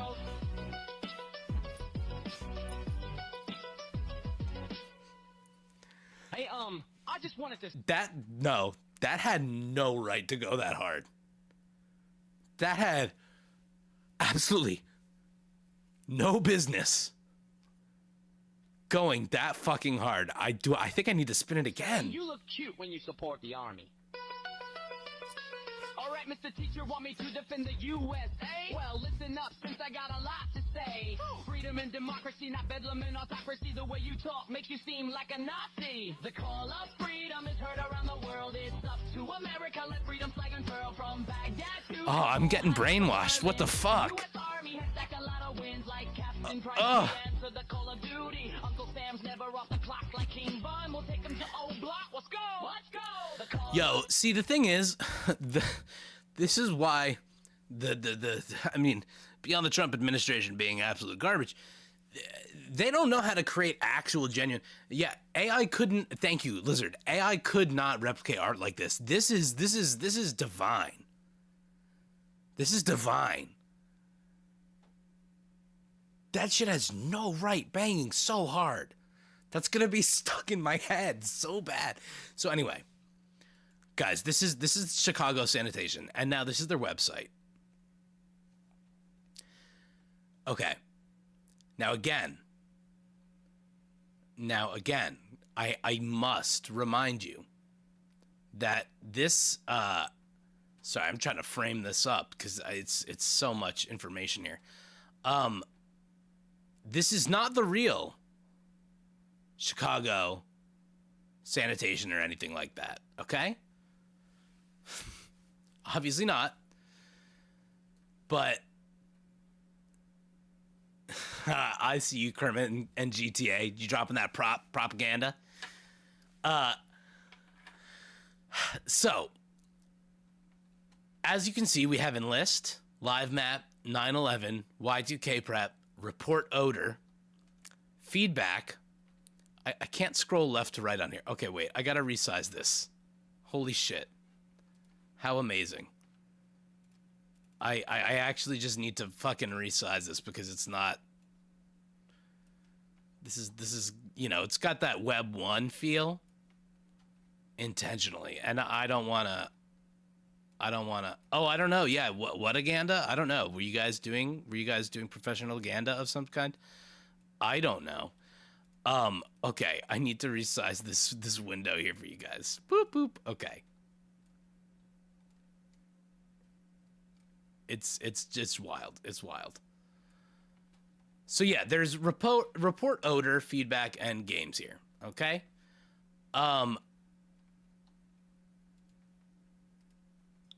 We've got Al Sanchez, the commissioner, just this nice grainy photo. Easy Links, formerly Quick Links. This is just all the stuff here. FOIA, Freedom of Information Act. Oh my goodness. Asian Beetle Quarantine Area. Like, where do we even begin? Y2K Prep? Qu'est-ce que c'est le style Y2K? And it's a picture of Destiny's Child. Yo, I love it. A Chicagoan's Guide to Getting Prepared for Y2K. Okay, we are 9,557 days past Y2K, so just keeping that in mind. Now, Y2K stands for the year 2000. Early computer programs were written to store and manipulate data using 2 digits of the year instead of 4. So when the year 2000 rolls around, computers, hardware, and software that have been programmed with this 2-digit format may fail to operate properly. Yes, this was Y2K. Oh my god, yeah, I mean, this is just literally the, like... This is, like... literally the Y2K stuff that they would tell you to do. That's literally Y2K prep. Literally Y2K prep right there. Oh yeah, hell yeah. Tom, we can look at stories about female socialist leaders on the next stream 100%. That would be sick. All right, let's see. What's on the 9/11 page here? Mayor Richard M. Daley responds to 9/11. Yeah, okay. It's literally just, and it's ads on that. Oh my gosh, this is just this is crazy, guys. Should we report an odor? Report a foul odor. If you believe the smell to be a nerve agent, please call 911 immediately. What's under the games? I wonder. Recycle Town with Trashy. Recycle Town with Trashy. Let's go. I'm down for Recycle Town.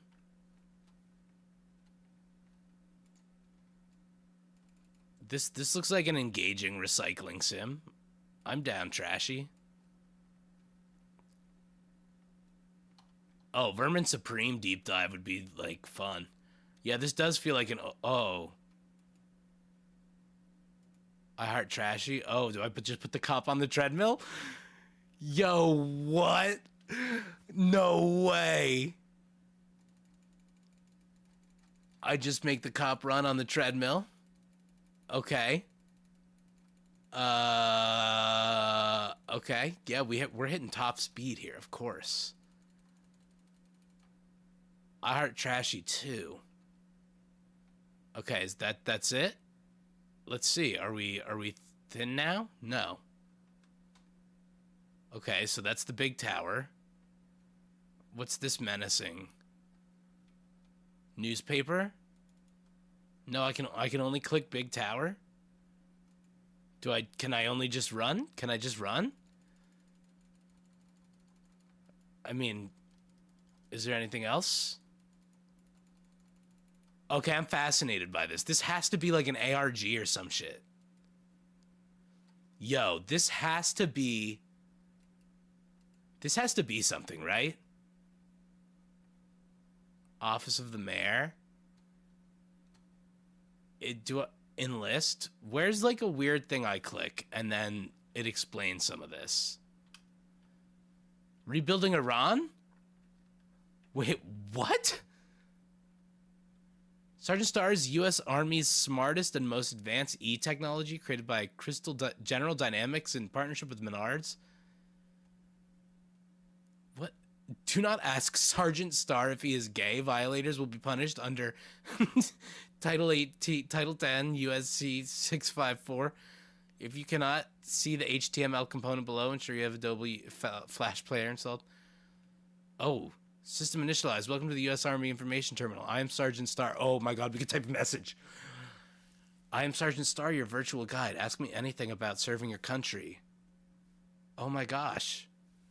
How big is it? Podcast is a media file, typically audio or video that is distributed by subscription over the internet using syndication feeds. The feeds can then be played on mobile devices and personal computers. Okay. Okay. Let's see. What is this website? All enlisted soldiers are provided an initial issue of all required uniform on the second day of basic combat training at no cost and will receive an annual clothing allowance to buy or replace uniforms. Okay. So I don't think this is going to give us anything. God, what should I say? Ask him if he will be willing to defect. Are you willing to defect? Airborne School, also known as Airborne Base. It's just gonna be random shit. It's a 3-week course from teaching soldiers the techniques involved in parachuting from airplanes and landing safely. Airborne School is an incentive option, and a bonus may be available. There has to be something to this, right? This is so much. There has to be something to this. This must be an ARG or something. Like, there has to be something that I type in. Would you like to play a game? Would you like to play a game? Alcohol use is permitted on post, provided you are 21 or older. However, during training, alcohol is not allowed. Well, the Army does allow the use of alcohol. Yeah, okay. Sergeant Starr is the smartest, most advanced technology. Ask him about anything about being in the Army. What is the mission? After a lot of training by some of the best soldiers, I know a great deal about the Army and soldier life. I'd be happy to answer your questions about becoming a soldier. What if I keep asking? Why are you so fashy? Quick ship, or QS, is a term used to describe recruits who agree to report basic training. Where am I?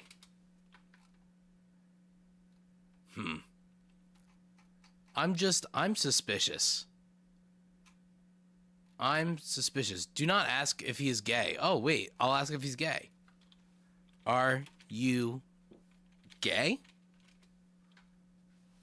A squad, 9 to 10 soldiers, typically a command. Oh, well, I thought I was going to get in trouble.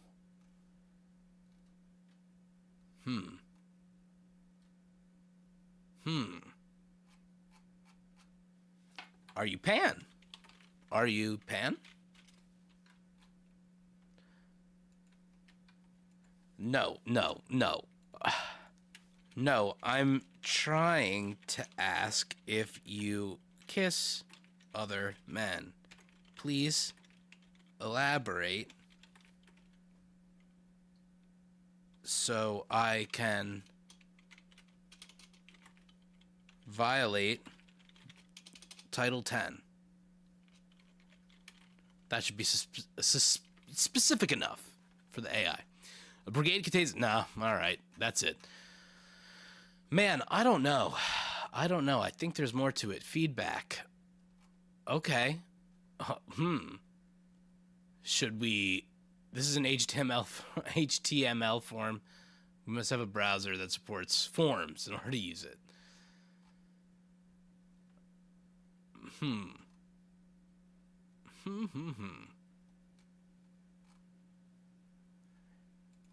The TikTok.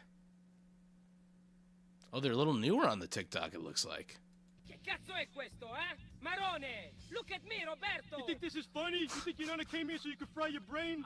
I'm sorry, Ma. I didn't... Sorry? This is shaped like Italy. You disgraced the whole booth. Streets and San...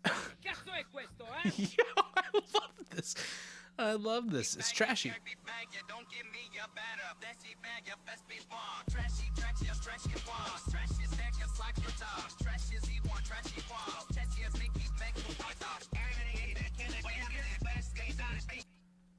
Whoa, man, this shit is crazy. I don't know. Heard Mr. Sweeney say you ain't circumcised. If you don't try this pill, I'll tell the whole class. Even though I still have foreskin, it doesn't mean I should do designer drugs. It's illegal and it's bad for you. Oh, no. Oh, the humanity! Trashy, want trash Chicago streets and sanitation. Trashy, want trash Chicago streets and sanitation. Trashy, want trashy sanities. They can eat them piece of sign you want to buy some moments, wreath and test the fresh. Gold! Oh, the humanity! I don't know. I love it. I love it, guys. Yeah, the Chicago theme is your background. Is my background? I don't know. I don't know. I don't even know what's going on anymore. Trashy got me lost in the sauce. I'm not gonna lie about that, honestly. So, guys, that's Chicago sanitation. I will try to find out more information about it. I kind of don't believe it's just for goofs. Is it just for goofs? I think it's just for goofs.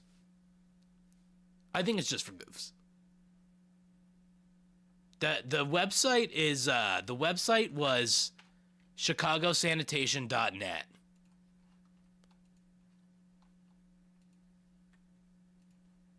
Let me double check. Yeah, chicagosanitation.net. Yeah, the real sanitation page is not this.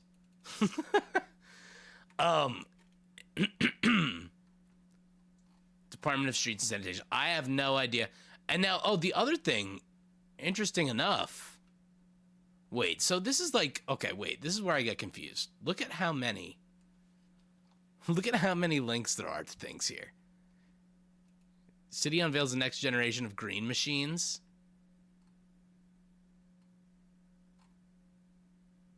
Like, is this from the real shitty City of Chicago department? Like, what?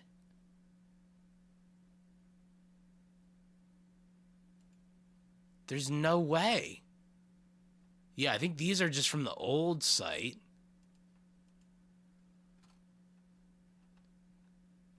Like, what? This is so confusing. Wood chips? Let's see. Okay, yeah, these are old. Shitty of Chicago. Right there. Download Adobe Acrobat Reader? No way. Asian Beetle quarantine area expand. Anyway, that's Chicago sanitation. I don't know, guys. Feel free to peruse at your own risk. But it's pretty neat. I like it. I'm probably gonna follow their social accounts because that's the kind of content I could shovel into my brain all the time. But that's all we have for tonight, gang. I want to leave you on the city of Chicago there. So thank you very much for joining us as usual. And I will see you guys on the next one. I got more video essays coming your way, all that stuff. Just dropped a live stream highlight this morning. That was a recap of the story we went over about disabled victims of fraud in Minnesota that are now facing homelessness. So make sure you guys check that out. Give it a like, hype, all that stuff if you can. And yeah, I'll see you guys on Thursday where we will be gaming once again. And I will be having a bad time in, what's it called? Pathologic 2 once again. So buckle up. I'll see you guys on the next one. Have a great night. Fare thee well.